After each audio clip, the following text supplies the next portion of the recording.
প্রেগন্যান্সির 3 মাসে তিয়াশা ডিভোর্সের সিদ্ধান্ত নিল। বাচ্চা পেটে থাকা অবস্থায় ডিভোর্স, এ কথাটা যেন মাথায় আকাশ ভেঙে পড়ার মতো শোনালো তার পরিবারের কাছে। সবাই বোঝালো গর্ভবতী অবস্থায় তালাক সম্ভব নয়, আরেকবার শরৎকে সুযোগ দিতে চাইলেই তো আর সংসার ভাঙা সম্ভব নয়। একটা সংসার তিলে তিলে সবকিছু সহ্য করে গড়তে হয়, দুজনকে সাধ্যমতো ত্যাগ করে মানিয়ে চলতে হয়। পরিবারের কথা মতো তিয়াশা আরো একবার শরতের সাথে খোলামেলাভাবে কথা বলার সিদ্ধান্ত নিল। বদ্ধ ঘর, চারিদিকে শুনশান নীরবতা বিরাজ করছে। তিয়াশা বিকেলেই বাবার বাড়ি থেকে স্বামীর বাড়িতে এসেছে। স্বামীর বাড়ির সম্বোধন করা হলো কারণ শ্বশুর তার দ্বিতীয় স্ত্রী এবং কন্যাকে নিয়ে আলাদা থাকেন। ছেলের কোনো ধার দেন না স্ত্রী, তাই তিনিও কখনো অভিভাবক হিসেবে ছেলের সাথে বা পিছিয়ে থাকার সুযোগ পান না। শরৎ বড় হয়েছে নানা নানি, জ্যাঠা জেঠি, চাচা চাচিদের কাছে। এক এক সময় এক একজনের কাছে রেখেছেন। শরতের বয়স যখন 5 বছর তখন তার মা মারা যায়। মৃত্যুটা অস্বাভাবিক ছিল না, সামান্য জ্বর হলো। জ্বরে কিছুদিন বিছানার শয্যা, এত ডক্টর দেখানো, ওষুধ খাওয়া, কিন্তু কিছুতেই কিছু হলো না। একদিন সন্ধ্যাবেলা বিদায় নিলেন তিনি। মা মরা ছেলে বলে আত্মীয় স্বজন মাথায় করে রাখত শরৎকে। এভাবেই মা না থাকা সত্ত্বেও আদরে ওর কাছে বড় হয়েছে শরৎ। বাবার টাকা থাকায় সেখানেও কোনোরূপ ত্যাগ স্বীকার করতে হয়নি তাকে। ছোট মায়ের ভালোবাসা সেভাবে না পেলেও বাবার টাকা ঠিকই সঙ্গ দিয়েছিল তাকে। শরৎ আর তিয়াশা পাশাপাশি বসে আছে। তিয়াশার নজর মেঝের দিকে নিবদ্ধ আর শরতের ফোন স্ক্রিনে। তিয়াশাকে বেশ কিছুক্ষণ চুপ থাকতে দেখে ফোন স্ক্রিনেই নজর নিবদ্ধ রেখে বলে উঠল, কিছু বলবে নাকি এভাবেই চুপ করে বসে থাকবে? আমার হাতে এত সময় নেই, কিছু বলার থাকলে বলো, আর না বলার থাকলে সেটাও জানাও। দীর্ঘশ্বাস ফেলল তিয়াশা, কিছুক্ষণ তবুও নীরব থেকে শুধালো, তোমার বোনের বিয়ে হলো না কেন? ছেলের বেতন যেন কত ছিল? শরৎ ফোন মুঠোয় শক্ত করে চেপে ধরল, সাথে সাথে মুখের রঙও যেন পরিবর্তন হলো খানিকটা। তেজি গলায় বলল, আবার বেতনের খোটা দিতে রেডি? তোমাকে তো বলেছি আমি যেমন আছি তেমনই থাকবো, কারো জন্য আর এক্সট্রা প্যারা নিতে পারবো না। সবার মন রক্ষার দায় আমার নয়। আমার 4,000 বেতনে তুমি থাকতে পারলে থাকো, আর না থাকতে পারলে বিদায় হও। আমি কারো হাতে পায়ে ধরে বেঁধে রাখতে পারবো না। তোমার যাওয়ার জন্য দরজা একদম খোলা। তাছাড়া সিদ্ধান্ত তো নিয়েই নিয়েছো, তাহলে আবার এত কথা কেন? তিয়াশা মাথা বাঁকা করে শরতের দিকে তাকালো। এই মানুষটাকে আজকাল সে চিনতে পারে না। বিয়ের 3 বছর চলছে তাদের, একসাথে পথ চলা 5 বছরের। 3 মাসের বাবু পেটে কত সুন্দর একটা সংসার হতে পারত দুজনের।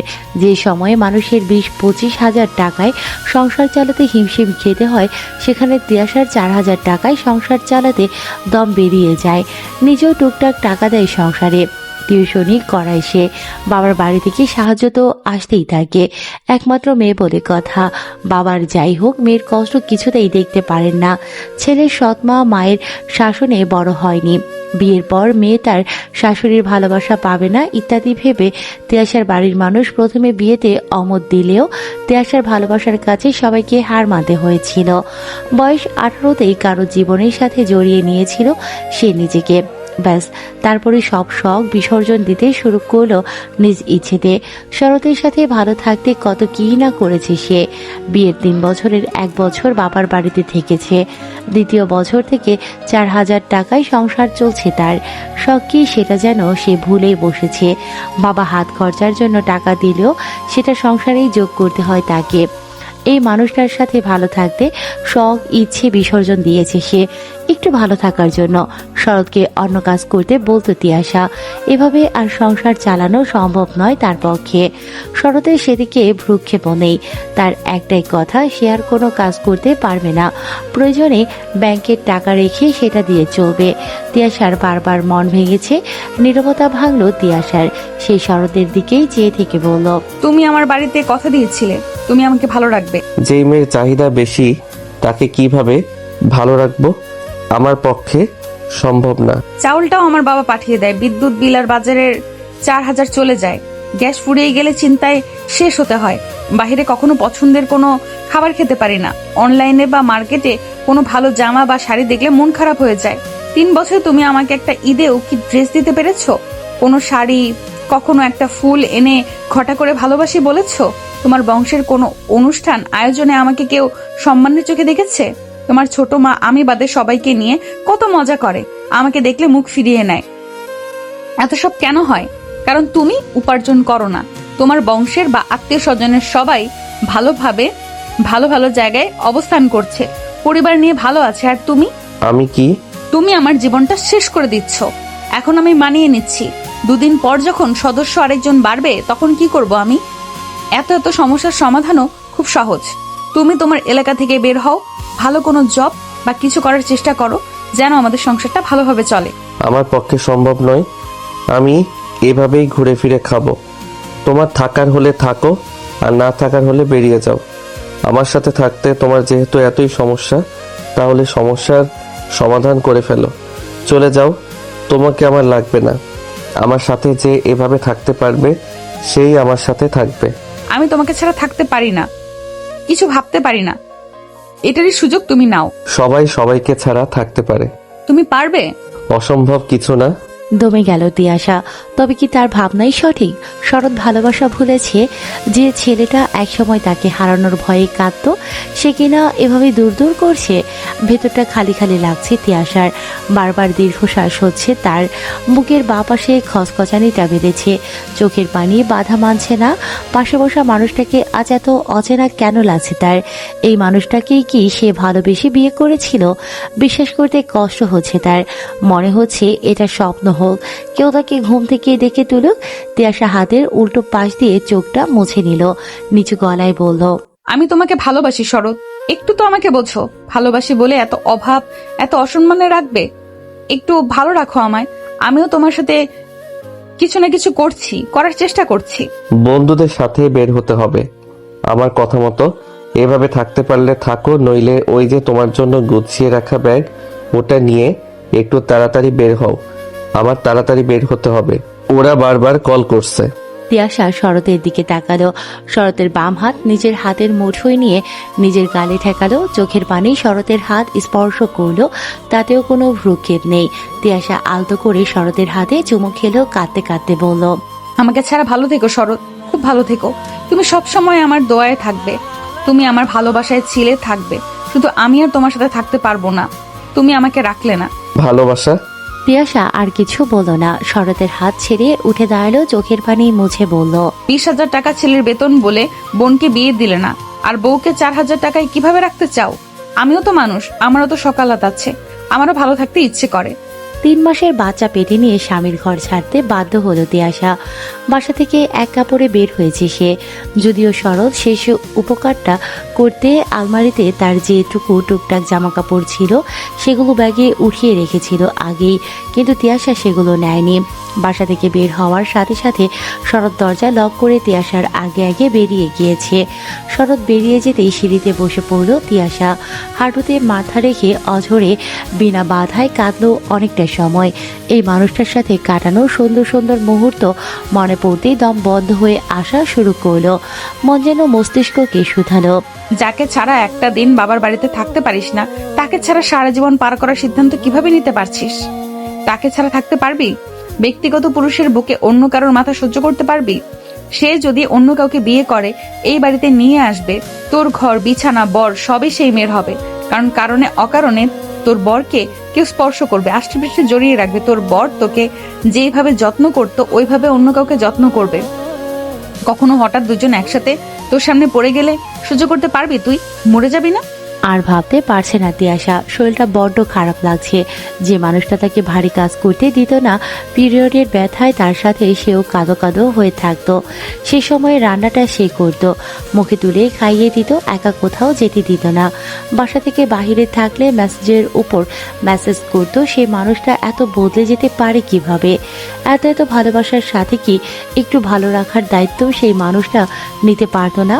অন্তত দ্রব্যমূল্যের এই ঊর্ধ্বগতির বাজারে 1000-20 জব খুঁজে নিত, এতেই তো সন্তুষ্ট হয়ে যেত তিয়াশা। অন্তত সংসার টানতে টানতে নিজেকে ক্লান্ত কম হতে হতো। রাতের অধিকাংশ দুশ্চিন্তা করে কাটাতে হতো না, এটা ভেবে যে বাকি দিনগুলো কিভাবে কাটবে। তিয়াশা সিঁড়িতে ঘন্টাখানেক সময় ব্যয় করলো একা একা। জীবনের পাওয়া না পাওয়ার হিসেব কষে কয়েকটা জিনিস চেপেল: ভালোবাসা, অবহেলা, যত্ন, রাগ, অভাব, খারাপ ব্যবহার সবগুলো একসাথে। শুধুমাত্র মানুষটার থেকে দূরে থাকবে বলে তো আর সব দোষ দেয়া যায় না, তাই না? সেই পুরুষ তাকে এত ভালোবাসা দিয়েছে, সে গোটা জীবনে অন্য কাউকে তার জায়গা সে দিতে পারবে কিনা জানে না। তিয়াসার মনে একটাই আফসোস, ইস, মানুষটা যদি তাকে ভালোবাসার সাথে একটু ভালো রাখতো, দিনাতিপাতের দুশ্চিন্তা থেকে একটু মুক্তি দিত, প্রয়োজনের পাশাপাশি শখের দিকে একটু নজর দিত, হয়তো সংসারটা বেঁচে যেত। এত কিছুর মাঝে নিজেকে থেকে থেকে লোভীও মনে হয় তার। সে কি আসলে বেশি চেয়ে ফেলেছে? চাহিদা আসলে বেড়েছে? পরক্ষণে ভাবে, এই সামান্য টাকায় আসলেই চলা সম্ভব?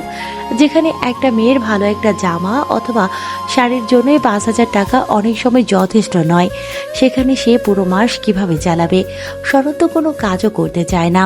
তিয়াসা তো কম বলেনি, শরৎ চায় শুয়ে বসে ঘুরে ফিরে খেতে, কিন্তু এভাবে তো সংসার চলে না। যে পৃথিবীতে আসছে তার দায়িত্ব তো নিতে হবে। তাকে ভালোভাবে বড় করতে না পারলে যে সে অনাগত সন্তানের কাছে দোষী হয়ে থাকবে। তিয়াসা উঠে দাঁড়ালো। সিদ্ধান্ত এবার কঠিন হলো তার। ভালোবাসা নয়, ভালো থাকাকে প্রাধান্য দিতে হবে তার। ভালোবাসা নামক মরীচিকার পেছনে সে আর ছুটবে না। যাকে ভালোবেসেছে, একটু ভালো সে থাকতে চেয়েছিল, সে নিজেই তো দূর দূর করছে, তাহলে সেখানে পড়ে থাকবে। যে বয়সে শখ ভালো থাকাকে প্রাধান্য দেওয়ার কথা, সেই বয়সে এত ত্যাগ স্বীকার সে কেন করবে? জীবনকে এভাবে এখানে থামিয়ে দিলে নিজেকেই তো সে কোনোদিন ক্ষমা করতে পারবে না। শরৎ এসে চায়ের স্টলে বসেছে, সাথে দুজন বন্ধু, গল্পগুজব ভালোই চলছিল সবার। তবে শরতের কেমন মনের ভেতরটা ভালো লাগছিল না। কয়েকদিন হলো তার মন আর শরীরটাও ভালো যাচ্ছে না। তিয়াসার প্রেগন্যান্সি শুরু হওয়ার পর থেকেই অসুস্থ হচ্ছে বারবার। বাবার বাড়িতে থাকতে না চাইলেও সেখানে জোর করেই রেখে দিয়েছিল শরৎ। দুজন দূরে থাকলে, আলাদা থাকলে বারবার নিজেদের মধ্যে অশান্তি শুরু হয়। তিয়াসার একদিন পরপরই নানা রকম কথা শুনতে হয় তার। কোনো শখ পূরণ হয় না, কিছু নিতে পারে না, এটা নাই ওটা নাই। শরতের রাগ অতিরিক্ত। তিয়াসা রাগ করলে সে রাগ না ভাঙিয়ে উল্টো রাগ করে থাকে, ইত্যাদি ইত্যাদি নানা কথা। এক কথা বারবার শুনতে ইচ্ছে করে না শরতের। ইচ্ছে করে একদিন যোগাযোগ বন্ধ রাখতে চায়। তিয়াসার জন্য সেটাও হয় না। তাকে ফোনে না পেলে তার বন্ধুদের ফোন দেওয়া শুরু করে। শরৎ না পেরে কল করলে আবার সেই কান্নাকাটি। তাকে ছাড়া থাকতে পারে না, দম আটকে আসে। কথা না বলে থাকা সম্ভব নয়, সেই এক কথা। শরতের এসব শুনতে আর ভালো লাগে না। শরৎকে চায়ের কাপ হাতে চুপচাপ বসে থাকতে দেখে একজন সিগারেট এগিয়ে দিল। সিগারেট এগিয়ে দেয়া দেখে পাশের জন হেসে বলল, বাপ, কাকে সিগারেট এগিয়ে দিচ্ছিস? সে তো বউকে কথা দিয়েছে সিগারেট আর খাবে না। হেসে একে অপরের গায়ের উপর পড়ল দুজন। শরৎ বলে উঠল, তিয়াসা আমাকে ছেড়ে থাকার সাহস দেখিয়েছে। আজ বোঝাপড়া করতে এসেছিল। কিসের বোঝাপড়া? এই যে, আমি যদি এলাকা থেকে বের না হই, ভালো বেতনের জব না করি, তাকে সুখে টাকায় টাকায় ডুবিয়ে না রাখি, তাহলে সে আমার সাথে থাকবে না। মেয়েরা লোভী হয়ে ভাই, এরা টাকা ছাড়া কিছুই চোখে দেখে না, স্বার্থ করে যাতে না। ধুর বেটা, ওর বউ এমন না। আমি কোনো সময় শরৎকে দেখিনি বউয়ের জন্য কোনো দামি জিনিস তো দূরের কথা, কোনো কিছু কিনে দিতে। বিয়ের 3-4 বছর মনে হয় কোনো ভালো জামাও দেয়নি। 2 বছর ধরে দেখি মেয়েটা একই বোরখা পরে বের হয়, আর ও দেবে বা কেমনে? সংসার চালায় তো 4-5 হাজার টাকায়। এই টাকায় সংসার চলে? খাবেই বা কি আর পড়বেই বা কি? তাও যে বউ এতদিন টিকে আছে, এটাই ওর ভাগ্য। এই যুগে 4-5 হাজার টাকায় একটা ভালো জুতাও হয় না। আর এই শালা সংসার চালাতে চাই, 2 দিন পর বাচ্চা হবে, তখন কি করবে? আমার তো মনে হয় ভাবি দেরি করছে, আরো আগে চলে যাওয়া উচিত ছিল। বাচ্চা নেওয়া ঠিক হয় নাই, জীবনটাই না নষ্ট হয়ে যায়। মা আর বোন সারাদিন রাত ফুটানি করে বেড়ায়, আর শালা বউকে রাখে ফুকিনির মতো। তোর কপালে এত ভালো একটা মেয়ে জুটছিল, তুই হারামজাদা রাখতে পারলি না। শরৎ দুজনের দিকে তাকিয়ে আমতা আমতা করে বলল, ভাই, আমার কিছু করতে ইচ্ছে করে না। এখন কি আমার এত পরিশ্রম করার বয়স? বল। তাহলে পরের মেয়েকে আশা দিয়ে বিয়ে করছিস কেন শালা? ধুর, বাদ দে তো। ও আমার সাথে কথা না বলে, আমাকে না দেখে থাকতে পারে না। ও কোথাও যাবে না। যতটুকু শুনলাম তাতে বুঝলাম মেয়েটা তাকে খুব ভালোবাসে, অন্য মেয়েদের মতো না। কাজ কর, তাকে একটু ভালো রাখ। তোর ওই টাকায় আসলে কিছু হয় না। আরে থাম তো বাল, ওর কলিজা আছে নাকি আমাকে ছেড়ে থাকার? অন্য সব জায়গায় বউয়ের কথায় বর চলে, আর এখানে পুরোই উল্টো। আমি যা বলবো তাই। ও আমাকে অতিরিক্ত ভালোবাসে, আমাকে ছাড়া থাকা ওর পক্ষে সম্ভব না। তিয়াশা নিচতলায় নেমে এসে কি মনে করে আবার দোতলায় উঠল। বাসার সামনে প্রায় লাগোয়া আরেকটা বাসা। লাইনিংয়ে দাঁড়িয়ে সেই বাসার ব্যালকনির দিকে তাকিয়ে কাউকে ডাকতেই একটা মহিলা বেরিয়ে এলেন। তিয়াশা মৃদু হাসার চেষ্টা করলো, বলল, আন্টি, খাতার একটা পৃষ্ঠার কলম হবে? দাঁড়াও, দিচ্ছি। তিয়াশা বাচ্চা পেটে নিয়ে স্বামীর সংসার ছেড়ে বাবার বাড়ি চলে এসেছে। এমন খবর খুব বেশিক্ষণ চাপা রইল না। দুদিনের মাথায় প্রতিবেশীদের মুখে মুখে বিষয়টা ছড়িয়ে পড়ল। কেউ দোষ দিল শরতের, আবার কেউ তিয়াশার। সবার সব কথা এক জায়গায় গিয়ে থামছে। আর সেটা হলো, এই সময় কেউ সংসার ছেড়ে চলে আসে, কেউ কেউ তো মুখের উপর বলেই ফেলল, এই বংশের কোনো মেয়ের প্রথম বিয়ে টিকেছে, যে তিয়াশায় টিকবে। এই বাড়ি হোক আর বংশ হোক, সবগুলো মেয়েই তো প্রথম ঘর ছেড়েছে। একটার কপালেও আর বিয়ের স্বামী নিয়ে সংসার করার সৌভাগ্য হয়নি। তিশাই বা বাদ যাবে কেন? 3-4 বছর টিকেছে, এই অনেক। বাচ্চা পেটে না থাকলে তবুও একটা ব্যবস্থা করা যেত। বউ চলে যাওয়া বা বউ মরে যাওয়া পুরুষের সাথে বিয়ে দিলে সংসার করতে পারত, কিন্তু এই অবস্থায় আর বিয়ে কিভাবে হবে? বাচ্চা হয়ে গেলে আর এক ঝামেলা। মানুষ করবে কে? তিয়াশি যদি মানুষ করতে চায় তাহলে টাকা পয়সা কে দেবে? বাপেরও যে ধন সম্পদ আছে তাও তো না। ভাইয়ের টাকায় সংসার চলে। বাপেরও বয়স হচ্ছে, সারাক্ষণ দেখি অসুখে ভোগে। কয়দিন পর ছেলের বউ লাথি দিয়ে ফেলে না রাখে। তার উপর আবার তিয়াশা এসে হাজির। কে জানে কি হবে এই বাড়ির অবস্থা। তিয়াশা সবকিছুকে অবজ্ঞা করে পাত্তা না দিয়ে শরতের একটা ফোন কলের অপেক্ষায় আছে। গত 2 দিন শরৎ কোনো সিঙ্গেল ফোন কল বা মেসেজ করেনি। কথা বলার জন্য, একবার প্রিয় মানুষটার কণ্ঠস্বর শোনার জন্য, তার মুখে জান ডাক শোনার জন্য। তিয়াশা ছটফট করছে, ভেতরটা জ্বলে পড়ে যাচ্ছে। বারবার ফোনটা হাতে নিয়ে আগের মেসেজগুলো দেখছে। নিজে কল করতে গিয়েও ফিরে ফিরে আসে। মনকে বোঝাচ্ছে এবার অন্তত নিজের মনের কাছে হেরে যাওয়া চলবে না। ভালোবাসলে দুজনই তো বেশি ছিল, তবে একজন কেন সেই ভালোবাসার জন্য সবকিছু সহ্য করবে? পুরুষ হয়ে কেন তার শখের নারীকে ভালো রাখার জন্য কিছু করবে না? কেন অভাবে অভাবে জরাজীর্ণ করে রাখবে? কেন অসম্মানে রাখবে? এগুলো তো কোনো সুপুরুষের লক্ষণ নয়। শরৎ যদি নিজের ভুল বুঝতে পেরে অলসতা ছেড়ে কাজ করার জন্য রাজি হয়, সে তবেই ফেরার কথা ভাববে। নাচেত না আঁকার না।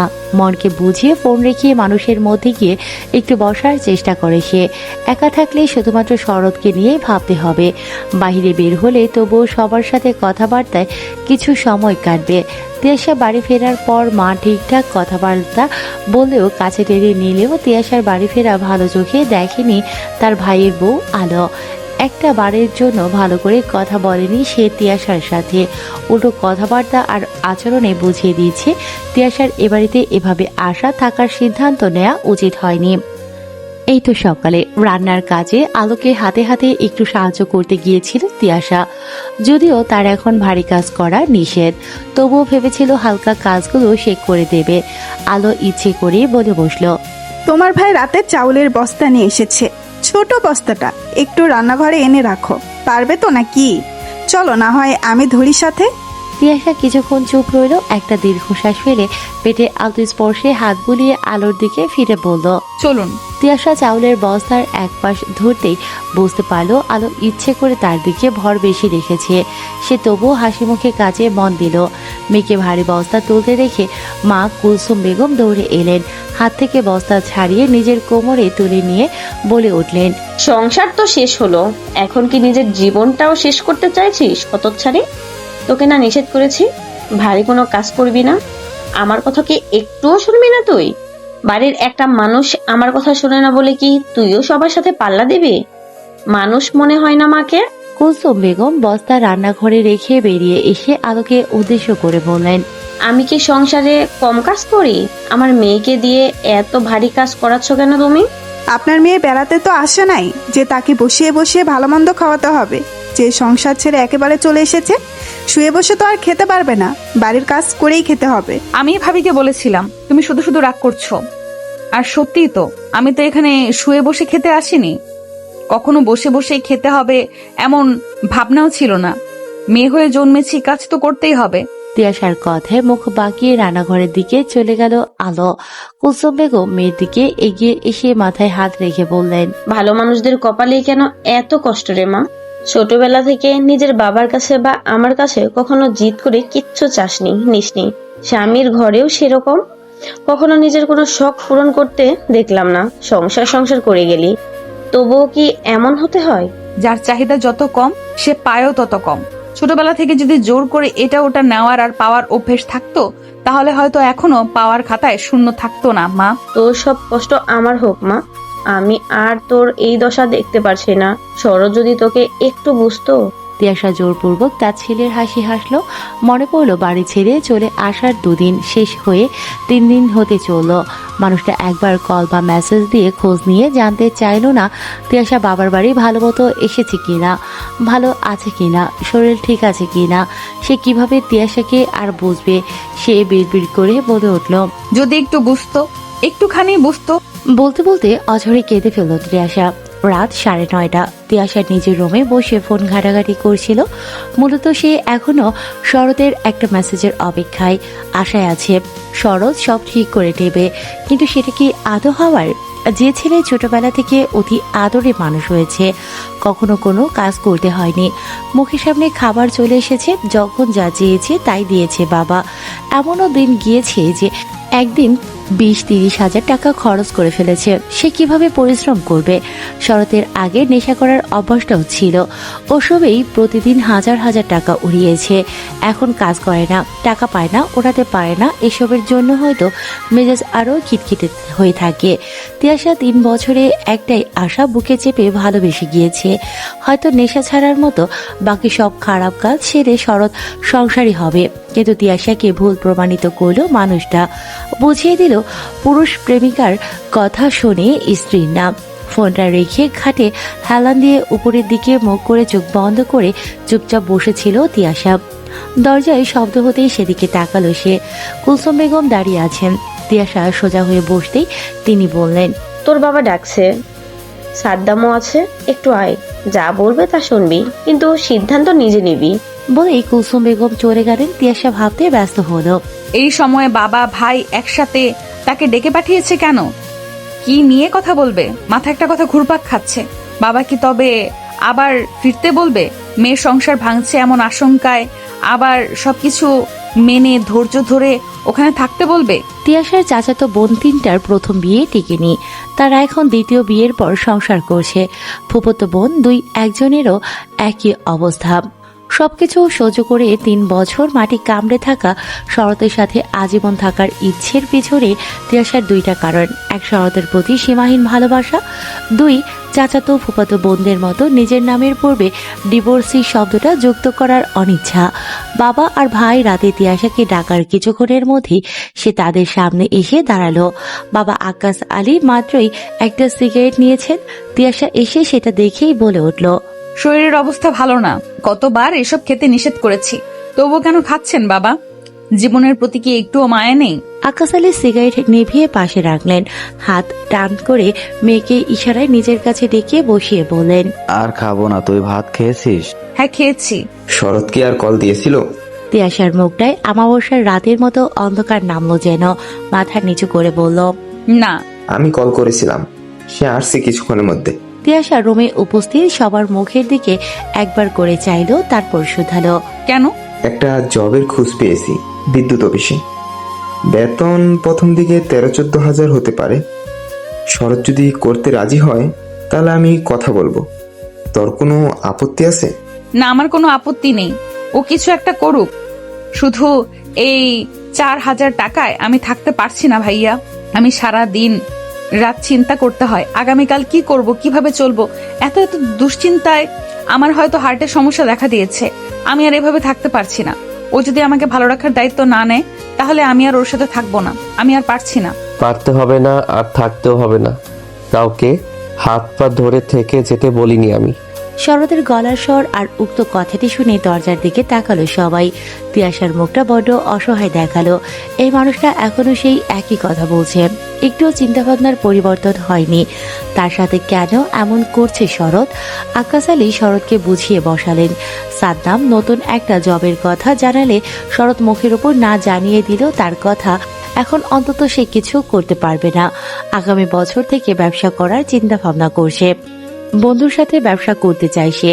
সবাই মিলে বোঝালো আপাতত 2-3 বছর জব করে ব্যবসার প্রতি ধারণা পাকাপোক্ত হলে তবে যেন টাকা ইনভেস্ট করে, নইলে সম্বল বলতে যে টাকাটা শরতের আছে সেটা হারিয়ে পথের ফকির হতে হবে। শরৎ কারো কথা শুনতে নারাজ, সে নিজের বুদ্ধিতেই চলবে। শরৎ একটা ওষুধের দোকানে বসে, সেখান থেকে 1,000-4,500 টাকা আসে প্রতি মাসে। মায়ের রেখে যাওয়া জায়গা বাড়ি করার সময় বিক্রি করে যে টাকা বেঁচে গিয়েছিল তা এক বড় ভাই ধার নিয়েছে, সেটা দিয়ে ব্যবসা করতে চায় শরৎ। টাকার পরিমাণ খুব বেশি না, এই টাকা দিয়ে কোনো ব্যবসায় নামার সম্ভব না। সেটা জানা সত্ত্বেও শরৎ এমন জিদ ধরে বসে আছে যে যতই বোঝাক না কেন শরৎ বুঝ নেয় না। আজও তাই হলো, সে জব বিমুখ, কিছুতেই অন্যের আন্ডারে কাজ করতে চায় না। তাই তো দোকান থেকেও বেরিয়ে আসতে চায় মাঝে মাঝে। সুতরাং সবাই মিলে এত বুঝিয়ে কোনো লাভ হলো না। আবারও হতাশ হতে হলো তিয়াশাকে। শরতের এমন আচরণে সে কতটা কষ্ট পায় সেটা কি শরৎ বোঝে না? এই সময় নাকি মেয়েদের সবসময় হাসি খুশি থাকতে হয়, তাহলে পেটের বাচ্চা ভালো থাকে, বৃদ্ধি ভালো হয়। কিন্তু শরৎ তো পারলে তাকে গলা টিপে মেরে ফেলে। এই মানুষটাকে একদম চিনতে পারছে না তিয়াশা। সাদ্দাম শেষমেশ শরতের সাথে পেরে না উঠে বলল, তুমি যেহেতু চাকরি করবেই না, আমার বোনকে কিঞ্চিত ভালো রাখার দায় ইচ্ছে কোনোটাই তোমার নেই, সুতরাং আমার বোনকে তোমার বাসায় আর পাঠাচ্ছি না। ইয়া এখানেই থাকবে। চোখের সামনে নিজের বোনের তিলে তিলে মৃত্যু আমি দেখতে পারবো না। উঠে দাঁড়ালো শরৎ। সাদ্দামকে একবার দেখে তিয়াশার দিকে তাকিয়ে বলল, রেখে দিন তাকে সারা জীবনের জন্য। যে আমার খারাপ সময়ে পাশে থাকবে না তাকে আমার প্রয়োজন নেই। খারাপ সময়? এত সুযোগ পেয়ে নিজেই কিছু করতে চাও না আর বলছো এটা তোমার খারাপ সময়? আমারই ভুল, আমি 3টা বছর অপেক্ষা করেছি তোমাকে আমার মনের মতো তৈরি করার, পারিনি। কারণ কাউকে ভালোবাসলে তবেই নিজের মধ্যে পরিবর্তন আসে। তুমি তো বাসনি, আমি বোকা। শেষমেশ আমি হেরে গেলাম। আমার কথা, আমার বাচ্চার কথা ভাবার দায় যেহেতু তোমার নেই, সুতরাং আমি এখন সবার সামনে দাঁড়িয়ে বলছি শরৎকেও আমার প্রয়োজন নেই। সেদিনের আলাপচারিতা তর্ক বিতর্কের পর শরৎ আর তিয়াশার দেখা হওয়া তো দূর, তাদের মধ্যে মুঠোফোনের যোগাযোগটুকু আর হয়ে ওঠেনি। যদিও তিয়াশা মুখে মুখে যাই বলুক না কেন, সে এখনো চায় শরৎ নিজেকে এবং নিজের চিন্তাধারাকে পরিবর্তন করে আবার তার কাছে ফিরে আসুক। তবে মাঝে মধ্যে নিজের জন্য খুব করুণা হয় তিয়াশার। সে কেন স্বার্থপরতার এই দুনিয়ায় একটা মানুষকে এত ভালোবাসতে গেল? সে এখন চায় তার মতো করে কেউ জীবন সঙ্গীকে ভালো না বাসুক। মানুষ যে ভালোবাসার দাম দিতে চায় না। তিয়াশা বাড়ির কাছেই একটা ডক্টরের চেম্বারে জব নিয়েছে। রোগীর সিরিয়াল রাখা, প্রেশার, ওজন মাপা এবং ডক্টরের নিকট পৌঁছে দেয়া তার কাজ। বেতন 7,500 টাকা। ওখান থেকে বলা হয়েছে তিয়াশা যদি ভালোভাবে কাজ করতে পারে তাহলে তার পড়াশোনা অনুযায়ী কাজ দিয়ে বেতন 6 মাস বা 1 বছর পর বাড়িয়ে দেয়া হবে। ততদিনে তিয়াশার বাচ্চাটাও দুনিয়ায় চলে আসবে। তিয়াশা মূলত কিছু টাকা এবং নিজে সুস্থ থাকতে কাজে যোগ দিয়েছে। ডক্টরের আশেপাশে থাকলে নিজের কোনো অসুস্থতায় সে অন্যের চেয়ে কমে চিকিৎসা নিতে পারবে বলেই সে আশাবাদী। তাছাড়া বাড়িতে ভাইয়ের বউয়ের কালো মুখ তো দেখতে হবে না। নিজের ভরণ পোষণের দায়িত্ব আপাতত সে নিজেই নিতে পারবে। জমানো যা টাকা ছিল তা দিয়ে মাঠে ফসলি ক্ষেত নিয়েছে সে চাষাবাদের জন্য। পরিপূর্ণ সাহায্য সে বাবা আর ভাইয়ের কাছে পেয়েছে। তিয়াশার ধারণা যে টাকা খরচ হয়েছে আগামী বছর তার 3 গুণ টাকা সে জমাতে পারবে। নভেম্বর মাস, চারিদিকে ঘন কুয়াশা, ভারী শীত। বাবার বাড়িতে আসার 2 মাস কেটে গিয়েছে তিয়াশার। এই 2 মাসে নিজের এবং নিজের চারপাশের অনেক পরিবর্তন দেখতে পেয়েছে তিয়াশা। প্রচন্ড গরম থেকে প্রকৃতি যেমন দারুণ শীতল রূপ নিয়েছে, সেরকম চারপাশের মানুষের কথাও কমতে শুরু করেছে। তিয়াশা আজকাল একটু স্বস্তির নিঃশ্বাস নিতে পারে। তবে কাজ থেকে বাড়ি ফিরলেই আলোর বাজে ব্যবহার আর শরতের অভাব এখনো ঠিক আগের মতোই অনুভব করতে হয় তিয়াশার। শরতের কথা মনে পড়লেই এখনো ভীষণ কান্না পায় তিয়াশার। পেটে হাত বুলিয়ে নিজে নিজে বলে ওঠে, তোর বাবা রাগ করেছে আমাদের উপর। এতগুলো দিন গেল, একটা খোঁজও নিল না আমাদের। তুই আমার কোলে যখন আসবি তখন কিন্তু আমার অনেক অনেক অভিযোগ তোকে জানাবো আমি। তুই কিন্তু মায়ের পক্ষ নিয়ে বাবাকে খুব করে বকে দিবি। সংসার ছেড়ে চলে আসার 2 মাস পর শ্বশুরের কল রিসিভ করলো তিয়াশা। এর পূর্বে সব মিলিয়ে 3-4 দিন কল এসেছে তার ফোনে। বাবাকে আগে থেকে নিষেধ করে দিয়েছিল তার শ্বশুর কল করলে যেন রিসিভ না করে। তিয়াশা চেম্বারে ছিল, ব্রেক টাইম চলছে, নিজের জন্য বরাদ্দকৃত ছোট্ট জায়গাটায় গিয়ে বসেছিল। ফোন স্ক্রিনে গোটা অক্ষরে লেখা বাবা দেখে এক মুহূর্তের জন্য নিজের বাবা ভেবে ভুল করেই কল রিসিভ করেছে সে। কল রিসিভ হতেই ওপাশ থেকে ভরাট বয়স্ক পুরুষালী গলায় তিয়াশার শ্বশুর বলে উঠল, কি হয়েছে তোমাদের? ফোন দিলে রিসিভ কেন করো না? তোমার বাবাকেও পাওয়া যায় না, তুমি নাকি বাবার বাড়িতে আছো রাগ করে। আমার ছেলেটা কি খায় না খায়, কেমন আছে সে খোঁজ খবর রাখো তুমি? তিয়াশা ঠান্ডা মেজাজের মানুষ, নিজের কোনো কথাই কেউ যদি কখনো কষ্ট পেয়ে যায় সেই সংকোচে নিজের মধ্যে সব খারাপ লাগা চেপে রেখেছে সে। বলার বা প্রতিবাদ করার মতো অনেক সুযোগ পেলেও এ যাবৎ সব সহ্য করে নিয়েছে। আজ সে সেটা করতে পারল না। শরতের বাবার কথা যেন গায়ে সূচের মতো বিঁধল। তার ছেলের ভালো মন্দ, খাওয়া দাওয়া, ভালো রাখা, এসবের দায়িত্ব কি শুধু তিয়াশার? শরতের কোনো দায়িত্ব নেই বা শ্বশুর হিসেবে ওনার কোনো দায়িত্ব ছিল না? তিয়াশা একটা দীর্ঘশ্বাস ফেলল, মৃদু ও ধারালো গলায় বলল, বাবা, আপনি যেমন আপনার সন্তানের চিন্তা করছেন সেরকম আমিও আমার সন্তানের চিন্তা করেই আপনার ছেলেকে ছেড়ে চলে এসেছি। আপনার ছেলের শূন্য পকেটে আমি আমার 3টা বছর কাটিয়েছি। আর সম্ভব হচ্ছিল না। আমি আমার হবু সন্তানকে অনিশ্চয়তার মধ্যে জন্ম দিতে চাইনি। মানে কি কি বলতেছো তুমি? সংসার চলছে না মানে? আমাকে জানাওনি কেন? আপনি জানেন না বাবা? আপনাকে জানানো হয়নি বলছেন? আপনার ছেলে 4000 টাকায় সংসার চালায়, এটা আপনি জানেন না? মানুষ তো তোমরা দুজন। বাবা, আপনিও কখনো আপনার ছেলেকে সহ্য করেননি, কোনো পথ বাতলে দেননি। আমাদেরই তো সংসার চলে না রে মা, তোমাদের কিভাবে সাহায্য করব? তাছাড়া তুমিও তো টিউশনি করাচ্ছিলে, দুজনে চলে যাচ্ছিল, সমস্যা কি হলো এখন? বাবা, রিটায়ার্ডের পর আপনার বেতন আসে 22 থেকে 25,000 টাকা। আপনারা 3 জন সদস্য, আপনাদেরই নাকি এই টাকায় সংসার চালাতে হিমশিম খেতে হয়। তাহলে আপনাদের থেকে আমরা শুধু একজন কম, সেই একজনও কয়েকদিন পর হয়ে যাবে। ধরতে গেলে বাচ্চার খরচ আরো বেশি। তাহলে আমি আপনার বেতনের 6 ভাগের 1 ভাগ টাকায় কিভাবে চলবো? আপনার ছেলে কিছু করেই না ধরতে গেলে। একজন পুরুষ যদি একটা নারীকে ভালোবেসে তাহলে তার প্রথম কাজ ভালোবাসার মানুষকে আগলে রাখা। আপনার ছেলে আমাকে ভালোবাসলে এই 3-3.5 বছরে অন্তত আমার কথা ভেবে কঠোর পরিশ্রম করত, আমাকে ভালো রাখতো। কিন্তু সে তো নিজেকে ভালোবাসে। তাছাড়া আপনি আপনার মেয়েকে 20,000 টাকা বেতনের চাকরি করা ছেলের হাতে তুলে দেননি আপনার মেয়ে এই টাকায় চলতে পারবে না বলে। আর আপনার ছেলে আরেকজনের মেয়েকে 4,000-এ ভালো রাখতে চায় কিভাবে? আমাকে বলবেন একটু? আপনি এত সব না দেখে ফোন করে আমাকে বলছেন ছেলের ভালো মন্দ দেখতে। দুঃখিত বাবা, আমি পারবো না। আপনি আপনার সন্তানের ভালো দেখুন, আর আমি আমার সন্তানের। তিয়াশা ফের বলে উঠল, আপনার ছেলে আমাকে কি দিতে পেরেছে বলুন তো বাবা? খাবার, জামা কাপড়েও তো সে আমাকে ভালো রাখতে পারেনি, কোনো শখ আহ্লাদ পূরণ করতে পারেনি, আর একটা ভালো পরিবারও দিতে পারেনি। বিয়ের সময় তার ছোট মা আর বোনের কত ভালো ব্যবহার, আর বিয়ের পর একটা দিন আমাকে কাছে টেনে নিয়েছে, আমাকে দেখিয়ে দেখিয়ে অন্যের ছেলের বউদের ভালোবাসে, হাসাহাসি করে। আমি কি দোষ করেছি বলুন তো? আর আপনি সম্পর্ক ঠিক করতে আমাকে বারবার মাফ চাইতে বলছেন। আসলে আমার কোন ভুলের জন্য আপনি বারবার মাফ চাইতে বলেছেন বলতে পারবেন? আপনি নিজে কখনো আমার কোনো ভুল দেখেছেন? আমি তবুও একটা ভালো পরিবার পেতে বারবার মাথা নত করেছি। আমি কিছু পাইনি বাবা, আমিও মানুষ, আমারও সহ্যের সীমা আছে। আমি নিজেকে আর কারো কাছে ছোট করতে পারবো না, না আপনার বউ মেয়ের কাছে আর না আপনার ছেলের কাছে। আপনার ছেলেকে ভালোবেসে বিয়ে করে যে কত কষ্ট পেয়েছি সেটা আমার কাছেই থাকুক। আমি আর পিছু ফিরে তাকাতে চাই না। শরৎ একটু নিজের মতো থেকে দেখুক। ও আজ হোক আর কাল হোক বুঝতে নিশ্চয়ই পারবে। আল্লাহর পর এই দুনিয়ায় আমি ছাড়া ওর কেউ ছিল না, আপনিও না। আমিও না। না, আপনিও না। আপনার স্ত্রী কোনোদিন আপনার ছেলের জন্য 2 পয়সা খরচ করতে দেবে? পারবেন আপনার মেয়ে আর বউয়ের কথা আর বাহিরে গিয়ে ছেলের পাশে দাঁড়াতে? ওপাশ থেকে আর কোনো জবাব এলো না। তিয়াশা হাসলো, ফের বলল, পারবেন না বাবা। শরতের জন্য আমি ছাড়া কেউ ছিল না, এই কথা সে বুঝতেই পারলো না। ওই যে দাঁত থাকতে দাঁতের মর্ম বোঝে না মানুষ, এমন ব্যাপারটা শরতের ক্ষেত্রেও বুঝবে, খুব তাড়াতাড়ি বুঝবে। শুনেছি শখের বাইক বিক্রি করে সেই টাকায় দিন পার করছে, কিন্তু সেটা কতদিন?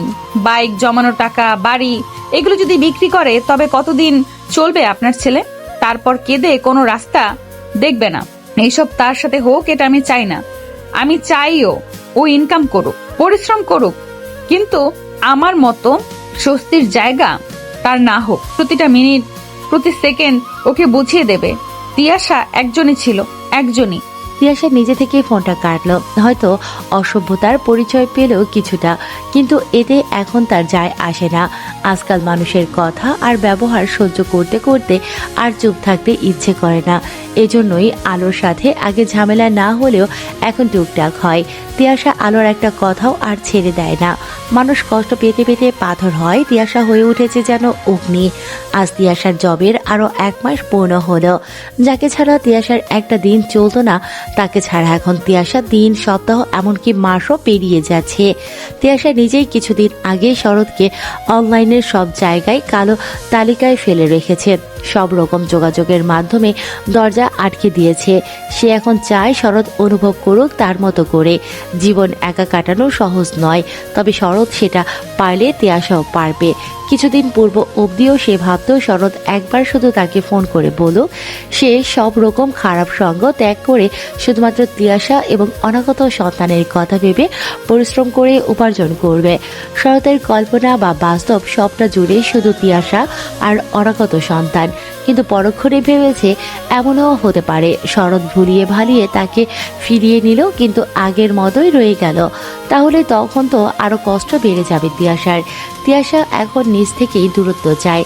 সে চায় শরৎ আগে নিজের পরিবর্তন ঘটাক, আর তারপর নিজের ক্যারিয়ার গড়ে তুলুক। সংসারের চাপ থেকে না হয় তিয়াশা তাকে মুক্তি দিল। শরৎ প্রতিষ্ঠিত হোক, সে প্রিয় মানুষটার শাস্তি নয়, সর্বোচ্চ সফলতা দেখতে চায়। তাদের পুনরায় মিলন হোক অথবা না হোক, শরৎ জীবনে সফল হোক, এই মানুষটার ক্ষতি সে কখনোই চাইবে না। তিয়াশাকে অনেকক্ষণ আগেই ডাকা হয়েছে। সে অনুমতি নিয়ে একটা কক্ষের দরজা ঠেলে ভিতরে প্রবেশ করল। ভিতরে শার্ট ঊর্ধ্ব একজন পুরুষ বসে আছেন। তিয়াশাকে ভিতরে আসতে দেখে মৃদু হেসে বলল, এসো এসো, বসো এখানে। শরীর কেমন তোমার? জি স্যার, আলহামদুলিল্লাহ সুস্থ আছি। লোকটা টেবিলের ড্রয়ার থেকে 10,000 টাকা বের করে তিয়াশার দিকে এগিয়ে দিয়ে বলল, এটা তোমার পারিশ্রমিক এবং আমার পক্ষ থেকে সামান্য উপহার। আগামী মাস থেকে তোমার বেতন 8 করা হলো। এবার যে বাড়তি টাকা পেলে সেটা দিয়ে ফল কিনে খাবে। তিয়াশা হেসে টাকাগুলো নিল। সামনে বসা মানুষটার প্রতি কৃতজ্ঞতায় চোখ দুটো ছলছল করে উঠল। নিজের ফল কেনা পরের কথা। তিয়াশা সিদ্ধান্ত নিল এবার বাবাকে পাঞ্জাবি এবং মাকে শাড়ি উপহার দেবে সে। বাড়ি ফেরার সময় কিনে নিয়ে যাবে, বাকি টাকা জমিয়ে রাখবে। সামনে বিপদ হতেই পারে, আর তখন টাকা প্রয়োজন হলে কোথায় হাত পাতবে সে? ভাইয়ের কাছে? ভাবি যে ইহ জন্মেও টাকা খরচ করতে দেবে না। এত ভালো ভাগ্য যে তিয়াশার না। তিয়াশা মনে মনে ভাবলো, বাবা মা উপহার পেয়ে নিশ্চয়ই খুব খুশি হবে। কখনো তো তিয়াশা বাবা মাকে কিছু দিতে পারেনি। প্রথম নতুন কিছু উপলব্ধি করতে চলেছে সে। মা বাবার হাসি মুখ কল্পনা করতেই মা বাবার জন্য নতুন পাঞ্জাবি শাড়ি কিনে অনেকক্ষণ আগেই বাড়ির উদ্দেশ্যে রওনা দিয়েছে তিয়াশা। ইচ্ছে বাবা মাকে আজ নিজের টাকায় কেনা শাড়ি আর পাঞ্জাবি পরাবে। সুন্দর করে কয়েকটা ছবি তুলে নিজের কাছে রেখে দেবে। পরবর্তীতে অনেক দামি কিছু দিলেও আজকের মতো অনুভূতি সৃষ্টি তো হবে না, তাই আজকেরটা ক্যামেরা বন্দি করে রাখতে চায় সে। সকালে চেম্বারে যাওয়ার সময় ভাবির সাথে টুকটাক কথা কাটাকাটি হয়েছিল আলোর, তাই সম্পর্কটা মোটামুটি ঠিক করতে কম দামের মধ্যে আলোর জন্য সুতির 3 পিস নিয়ে এসেছে সে। যে বাড়িতে থাকতে হবে হচ্ছে সেখানে এমন প্রতিনিয়ত অশান্তি তার একদমই ভালো লাগে না। আলোর বিষয়টা এমন হয়েছে যে সে তিয়াশাকে একদম সহ্যই করতে পারে না। হয়তো তিয়াশা আজ বাড়ি ছাড়লে কালই সে বাড়িতে মিলাদ দেবে। অন্যদিকে তিয়াশার বাবা আকাশ আলীর কয়েকদিন হলো প্রচন্ড জ্বর। শরীর ব্যথায় বিছানা ছেড়ে উঠতেও পারে না। মেয়ে আর ছেলের বউয়ের উঁচু গলা শুনতে শুনতে তিনি ক্লান্ত। যদিও তিয়াশা চেষ্টা করে নিজের রাগ নিয়ন্ত্রণে রাখার, কারণ তাকে এসবে মানায় না। এভাবে ঝগড়া করে জোর জবরদস্তি করে তো আর একটা বাড়িতে থাকা যায় না, সম্ভবও না। বাড়ির সামনে আসতেই বাড়ির ভেতর থেকে মায়ের কান্নাকাটির আওয়াজ পেল। এই সময় মায়ের এমন গলার আওয়াজ পেয়ে কিছু মুহূর্তের জন্য থেমে গেল তিয়াশা। তবে কি আলো আবার অশান্তি শুরু করলো? এ বাড়িতে এখন শুধু তিয়াশাকে কেন্দ্র করেই অশান্তি হয়। তিয়াশার এসব আর ভালো লাগে না। দম বন্ধ হয়ে আসে। সময় সময় ভাবে সব ছেড়ে ছুড়ে অচেনা কোনো জায়গায় চলে যাবে, যেখানে কেউ তাকে সেভাবে চিনবে না, অতীত নিয়ে খোঁচাবে না, তাকে অসহ্যকর মনে হবে না। একটু শান্তি চাইতে আসা কবে মিলবে কে জানে। সুখ শান্তি যে আজকাল ডুমুরের ফুল মনে হয় তিয়াশার কাছে। শুধুমাত্র পেটের বাচ্চাটার জন্য কত কিছু সহ্য করতে হচ্ছে তাকে। হাতে বাবা মা ভাবির জন্য উপহার নিয়ে বাড়ির ভেতরে প্রবেশ করল তিয়াশা। দূরে মায়ের রুমের দিকে কয়েকজন মহিলাকে দেখতে পেল সে। আজ বাড়ির পরিবেশ বেশি খারাপ হয়েছিল নাকি যে পাড়া থেকে মানুষ চলে এসেছে? কি নিয়ে ঝগড়া হলো আজ? প্রশ্ন জাগলো তিয়াশার মনে। মায়ের রুমের দিকে এগিয়ে গেল সে। দরজার সামনেই আলো দাঁড়িয়ে আছে। তিয়াশাকে দেখা মাত্রই হাতের উল্টো পাশে চোখ মুছে বলে উঠল, এই যে রাক্ষসে চলে এসেছে। যবে থেকে এ বাড়িতে এসেছে তবে থেকেই এ বাড়ির শান্তি বিদায় নিয়েছে। আর আজ তো আমার শ্বশুর বিদায় নিল। এই মেয়েটা সারা বাড়ির মানুষকে চিন্তায় ফেলে নিজে উঠছে। এদিকে ওনার বাবা মরেছে আর উনি শপিং করে রাত করে বাসায় ফিরছেন। আলোর কথায় পায়ের নিচ থেকে যেন জমিনের মাটি সরে গেল মুহূর্তের মধ্যে। হাতের শপিং ব্যাগগুলো ধপ করে মেঝেতে পড়ে গেল। মুখে অবাক, ভয় আর কষ্ট মিশ্রিত চাহনি। আলোর দিকে অস্বাভাবিকভাবে চেয়ে বলে উঠল, বাবা বাবা মারা গেছে মানে? তোর বাপের জ্বর আর শরীর খারাপ বেড়ে গেছে। সন্ধ্যার আগে হাসপাতালে নেওয়া হলে ডাক্তার জানায় ডেঙ্গু হয়েছে। চিকিৎসা শুরু হওয়ার আগেই মারা গেলেন বেচারা। পুরো শরীর যেন কেঁপে উঠল তিয়াশার। শরীরের ভার সহ্য করতে না পেরে পিছিয়ে গেল দু কদম। কেঁদে উঠে বলল, তোমরা জানাওনি কেন আমাকে? আমার বাবা কই? আপনাকে জানানোর চেষ্টা করা হয়নি? আপনার তো ফোন বন্ধ করে চাকরি করতে হয়। তিয়াশার খেয়াল হলো ফোনটা তখন হাত থেকে আচমকা পড়ে বন্ধ হয়ে গিয়েছিল। এরপর আর অন করতে পারেনি সে। এই সময়ে এসব নিয়ে আলোর সাথে কথা বলতে ইচ্ছে করছে না তার। ছুটে গেল সে মায়ের কাছে। মাকে জড়িয়ে ধরে চিৎকার করে ইচ্ছে মতো কাঁদল সে। এই অসময়ে বাবার হাতটা যে খুব করে মাথার উপর থাকতে হতো। বাবার দেয়া সাহস প্রয়োজন হতো। বাবা কেন মেয়েকে এই পরিস্থিতিতে ফেলে পালিয়ে গেল? বিভিন্ন কথা বলে বিলাপ করে কাঁদতে থাকলো তিয়াশা। কিছুক্ষণের মধ্যেই বাড়ি ভর্তি হয়ে গেল মানুষ দিয়ে। প্রতিবেশী সহ কাছে পিঠের আত্মীয় স্বজন এসে উপস্থিত হয়েছে। হাসপাতাল থেকে আক্কাস আলীর মৃতদেহ আনা হলো। বাবাকে আনা হয়েছে শুনে সব ছেড়ে ছুড়ে বাবাকে গাড়ি থেকে নামিয়ে রাখা বাড়ির সামনের ঘরে দৌড়ে গেল তিয়াশা। অঝরে কাঁদতে থাকলো সে। তিয়াশা জোরে চিৎকার করে বলে উঠল, বাবা এমন পরিস্থিতিতে আপনি আমাকে ফেলে আগে কেন চলে গেলেন? এখন যে আপনাকে আমার বড্ড প্রয়োজন ছিল। আপনার ভরসার হাতটা আমার মাথার উপর থাকতে হতো। এখন তো এই সমাজ আর এই সমাজের মানুষ আমাকে চিল শকুনের মতো খুবলে খুবলে খাবে। বাবা আমি তো একটু ভালোভাবে বাঁচতে চাচ্ছিলাম, সেটা যে এখন আরো কয়েক গুণ কঠিন হয়ে গেল। বাবা আপনি কেন চলে গেলেন? আল্লাহকে বলতে পারলেন না আপনার মেয়েটা বড্ড একা আর অসহায়? আপনার মেয়ের যে আপনাকে খুব করে প্রয়োজন ছিল বাবা। পাশে থাকা মহিলাগুলো তিয়াশাকে টেনে দূরে সরিয়ে নিয়ে এলো। তাকে বোঝালো এই সময়ে নিজের এত ভেঙে পড়লে চলবে না। মাকে তো তাকেই সামলাতে হবে। তার মাঝে জীবনের সবচেয়ে বড় সম্পদ হারালো। একটা নারীর জীবনে স্বামীর চেয়ে আপন যে আর কেউ হয় না। কুলসুম বেগম আজ সেই সবচেয়ে আপন মানুষটাকে খোয়ালো। কুলসুম বেগম বাড়ির এক কোণে বসে ফুপিয়ে ফুপিয়ে কাঁদছে। পাশেই বাবার খাটিয়ার দিকে এক পলকে চেয়ে আছে তিয়াশা। মায়ের মাথাটা তার কাঁধে রাখা। আজ মায়ের ভারটাও সহ্য করতে পারছে না তিয়াশা। বাবার খাটিয়ার দিকে চেয়ে শব্দহীনভাবে অঝরে কেঁদেই চলেছে। রাত অনেক হতে চলল। সাদ্দাম সহ বড়রা সিদ্ধান্ত নিয়েছে রাত 11:30টার মধ্যে কবরস্থ করার। সে হিসেবেই আক্কাস আলীর মৃতদেহ বাড়ি আনার পরই গোসল করানো সহ অন্যান্য কাজগুলো করে নেওয়া হয়েছে। কবর খননও প্রায় শেষ। সবকিছুর ব্যবস্থা করা হয়েছে। এখন শুধু সময় মতো কবরস্থানে নিয়ে যেতে হবে। আজ তিয়াশার বাবার মৃত্যুর খবর শুনে শরৎ এবং তার বাবা এসেছে। প্রথম থেকে বিভিন্ন প্রয়োজনে নিজেদের সম্পৃক্ত করেছে। শরৎ কাজের ফাঁকে এবং ওর সাথে কথা বলার মাঝে দূরে বসে থাকা তিয়াশাকে বারবার দেখছে। টানা কতগুলো দিন সে এই মানুষটাকে দেখে না, ছোঁয় না, ভালোবেসে বুকে জড়িয়ে নেয় না। শরতের অন্যান্য পুরুষের মতো স্ত্রীর রাগ অভিমান কমানোর অভ্যেস নেই। বিয়ের 3-3.5 বছরে তাদের অগণিতবার ঝগড়া হয়েছে। শরতের কোনো উপহার দিয়ে রাগ ভাঙানোর অভ্যাস না থাকলেও মজার কথা বলে তিয়াশাকে হাসিয়ে ফেলতো। তিয়াশা কখনো দীর্ঘ সময় শরতের উপর রাগ করে থাকতে পারত না।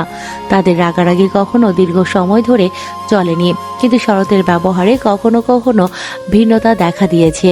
শরৎ কোনো কারণে রাগ করলে তিয়াশা নিজে রাগ ভাঙিয়েছে, কিন্তু তিয়াশা রাগ করলে শরৎ উল্টো রাগ করে বসে থেকেছে। খারাপ সময়গুলো বেশিক্ষণ না থাকলেও সেটা তিয়াশাকে আঘাত করেছে অনেক। এই খারাপ গুণ ছাড়া আর জীবনকে সিরিয়াসলি না নেওয়া ছাড়া শরৎ তিয়াশার জন্য আস্ত একটা ভালোবাসা। নিজের সব রকম খারাপ সময়ে শরৎকে সে পাশে পেয়েছে। কোনো কিছু করতে চাইলে শরতের দিক থেকে কোনো বাধা আসেনি। শরৎ তাকে এত ভালোবাসা দিয়েছে যার কারণে তিয়াশা শরতের থেকে দূরত্ব বাড়ালেও সম্পর্ক ভেঙে অন্য কারোর সাথে নিজেকে জড়ানোর কথা চিন্তাও করতে পারে না। তিয়াশার বাবাকে কবরস্থ করে শরতের বাবা কবরস্থান থেকে নিজের বাড়ি ফিরেছেন। তিনি একবার তিয়াশার সাথে কথা বলেছিলেন, টুকটাক খবর নেওয়া যাকে বলে। আশেপাশে অনেক মানুষ থাকায় সেরকম করে কোনো কথা বলতে পারেননি। শরৎ সাদ্দামের সাথে তিয়াশাদের বাড়িতেই ফিরেছে। তিয়াশা মায়ের সাথে মায়ের রুমেই অবস্থান করছিল। বাবার জন্য কেনা পাঞ্জাবিটা শক্ত করে বুকে চেপে ধরে আছে। বাবার জন্য শখ করে কেনা পাঞ্জাবিটা পরা তো দূরের কথা, বাবা ছুঁয়েও দেখল না। এই আফসোস তিয়াশার কবে ফুরবে?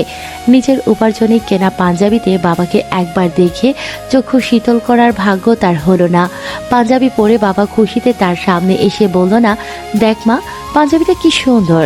শরৎ ফ্রেশ হয়ে ইতস্তত মন নিয়ে তিয়াশার সামনে উপস্থিত হলো। বাড়ি এখন প্রায় ফাঁকা। সংসার স্বামী ছেড়ে চলে আসার দীর্ঘ একটা সময় পর তিয়াশা আবারও মুখোমুখি হয়েছে শরতের। দুজন সামনাসামনি দাঁড়িয়ে আছে। শরৎ নিশ্চুপ, শুধু কিছুক্ষণ পর পর তিয়াশাকে দেখছে সে। তিয়াশা মাথা নিচু করে একভাবে দাঁড়িয়ে আছে। শরৎ কথা বলার জন্য ডেকেছে বলেই সে এসেছে, তার যেন কিছুই বলার নেই। তাই সে অপেক্ষায় আছে শরৎ কখন কিছু বলবে। অতঃপর নীরবতা ভাঙল। শরৎ শান্ত স্বরে বলল, অভিমান কমেনি? অভিমান? কিসের অভিমান? কে ভাঙালো অভিমান? তোমার এবার বাড়ি ফেরা উচিত। অনেক তো একে অপরকে ছেড়ে থাকা হলো, এখন অন্তত সবকিছুর সমাপ্তি ঘটানো উচিত। সমাপ্তি ঘটে গেছে শরৎ, আর কিচ্ছু বাকি নেই। মানে আমি আর একই ভুল করতে চাই না। আমার সহ্যের সীমা পেরিয়ে গেছে। আমি তোমার কাছে আর ফিরতে চাইছি না। ফিরতে চাইছো না মানে? তুমি সম্পর্ক শেষ করতে চাইছো? যদি বলি হ্যাঁ। শরৎ পকেট থেকে একটা সাদা কাগজ বের করলো, তিয়াশার দিকে বাড়িয়ে দিয়ে বলল, এটা কি তাহলে? তিয়াশা কাগজের ভাঁজ করলো। ভেতরে কয়েকটা লাইন লেখা। হাতের লেখা চিনতে পারল সে, তারই লেখা। সেদিন বাড়ি থেকে চলে আসার সময় শরতের উদ্দেশ্যে কয়েকটা লাইন লিখে দরজার নিচ দিয়ে ভেতরে রেখে দিয়ে এসেছিল সে। বিড়বিড় করে লেখাগুলো পড়ার চেষ্টা করলো সে। শরৎ, আমাকে বাধ্য করলে তোমাকে ছেড়ে যেতে। আমাকে একটুখানি ভালো তুমি রাখতেই পারতে। কতটা ভালোবাসলে একটা মেয়ে নিজের শখ আহ্লাদ ভুলে অভাবকে সঙ্গী করে ভালোবাসার মানুষের সাথে থাকে, সেটা নিশ্চয়ই তোমাকে আর বোঝাতে হবে না। তুমি যদি আমাকে ছাড়া ভালো থাকো তবে তাই হোক। তুমি অন্যভাবে অন্য কাউকে নিয়ে ভালো থেকো, কিন্তু আমাকে ডিভোর্সের কাগজ পাঠিও না। আমার জীবনে আমি আর কোনোদিন অন্য পুরুষকে জায়গা দিতে পারবো না। আমার নামের সাথে সারা জীবন তোমার নামটা অন্তত জুড়ে থাকুক। সম্পর্ক ভালোবাসা না হয় নাই থাকলো, আমি জানি তোমার মতো করে আমাকে আর কেউই ভালোবাসতে পারবে না। তাই আমার আর কাউকেই চাই না। এটার জের ধরে আমাকে নিতে এসেছো? তোমাকে দেখে আমার এখন এটা বলতে একটু দ্বিধা নেই যে এটা আমার অতীত, এটা আমার নির্বুদ্ধিতা। এগুলো মিথ্যে বলছো? এখন সেটাই দাঁড়ায়। আমি যেমন বেশি বেতনের জব করছি না বলে তুমি নিজেকে ভালো রাখতে চলে এসেছো, সেরকম তোমার উপর আমারও অভিমান হতে পারে। এটা কেন বোঝনি? কখনো আমাদের ঝগড়া হলে তুমি নিজেই সব ঠিক করে নিতে, আর এবার নিজেই সব ছেড়ে ছুড়ে চলে এলে। তুমি ভালো করে জানো আমি রাগ ভাঙাতে পারি না। এতদিন তো এভাবেই মানিয়ে নিয়ে চলেছ, এখন কেন এমন করছো? এই সময়গুলো আমার কেমন কেটেছে জানো তুমি? আমার ভেতরে এমন ইগো তৈরি হয়েছে যে আমি তোমাকে ছাড়া মরে যাচ্ছি, কিন্তু আমার ইগো তোমাকে কাছে টানতে দিচ্ছে না। আমি নিয়ম করে প্রতিদিন রাস্তায় দাঁড়িয়ে থাকি তোমাকে দেখার জন্য, অথচ কাছে এসে অধিকার দেখিয়ে বলতে পারি না অনেক হয়েছে, এবার বাড়ি ফিরে চলো। তোমাকে ছাড়া আমার আর চলছে না। তুমি আবার আগের মতো আমাকে ভালোবাসো, আমি প্রমিস করছি তোমাকে এবার থেকে ভালো রাখার দায়িত্ব নেব। শরতের গলা যেন এবার ভেঙে এলো। মাথা নিচু করে ফের বলল, তিয়া, তুমি তো বলতে তুমি ছাড়া আমাকে আর কেউ ভালোবাসতে পারবে না। ভালো রাখতে পারবে না? তুমি ছাড়া আমার কেউ নেই, তাহলে তুমি কেন আমাকে একা করে দিতে চাইছো? তুমি প্লিজ আমার সাথে ফিরে চলো। আমি জানি আমি ভুল করেছি, শেষবারের মতো আমাকে মাফ করে দাও প্লিজ। বিশ্বাস করো, আমি ভালো জব করব। তুমি যদি আমাকে ফিরিয়ে নেওয়ার কথা ভাবতে, আমাকে ভালোবাসতে, তাহলে আজ এসে বলতে না যে তুমি জব করবে। আমি চলে আসার পর বেশ কিছু সময় চলে গিয়েছে, এতদিনই নিজের কোনো ব্যবস্থা নিজে করে নিতে, শখের বাইক বিক্রি করতে হতো না। ও, ওটা তো আমি তোমার উপর রাগ করে বিক্রি করে দিয়েছি। আমার সত্যি অনেক ভুল হয়ে গেছে তিয়া। আমার উপর রাগ করে বাইকটা বিক্রি করে দিলে, অথচ আমাদের বাবু হলে তাকে সামনে বসিয়ে আমাদের কত কত জায়গায় বেড়ানোর প্ল্যান ছিল। আর সবচেয়ে বড় কথা, আমি তোমার কুর্মি আর অতিরিক্ত রাগের কারণেই ছেড়ে এসেছি। তোমার যখন রাগ হয় তখন আমি তোমাকে চিনতে পারি না শরৎ। তোমার সামনে গলার আওয়াজ বের হতে চায় না আমার। আমি তোমাকে ভীষণ ভয় পাই। এখন রাগে তোমাকে ছেড়ে আসার সময় আমাকে আটকিয়ে রাখার প্রয়োজন মনে করনি।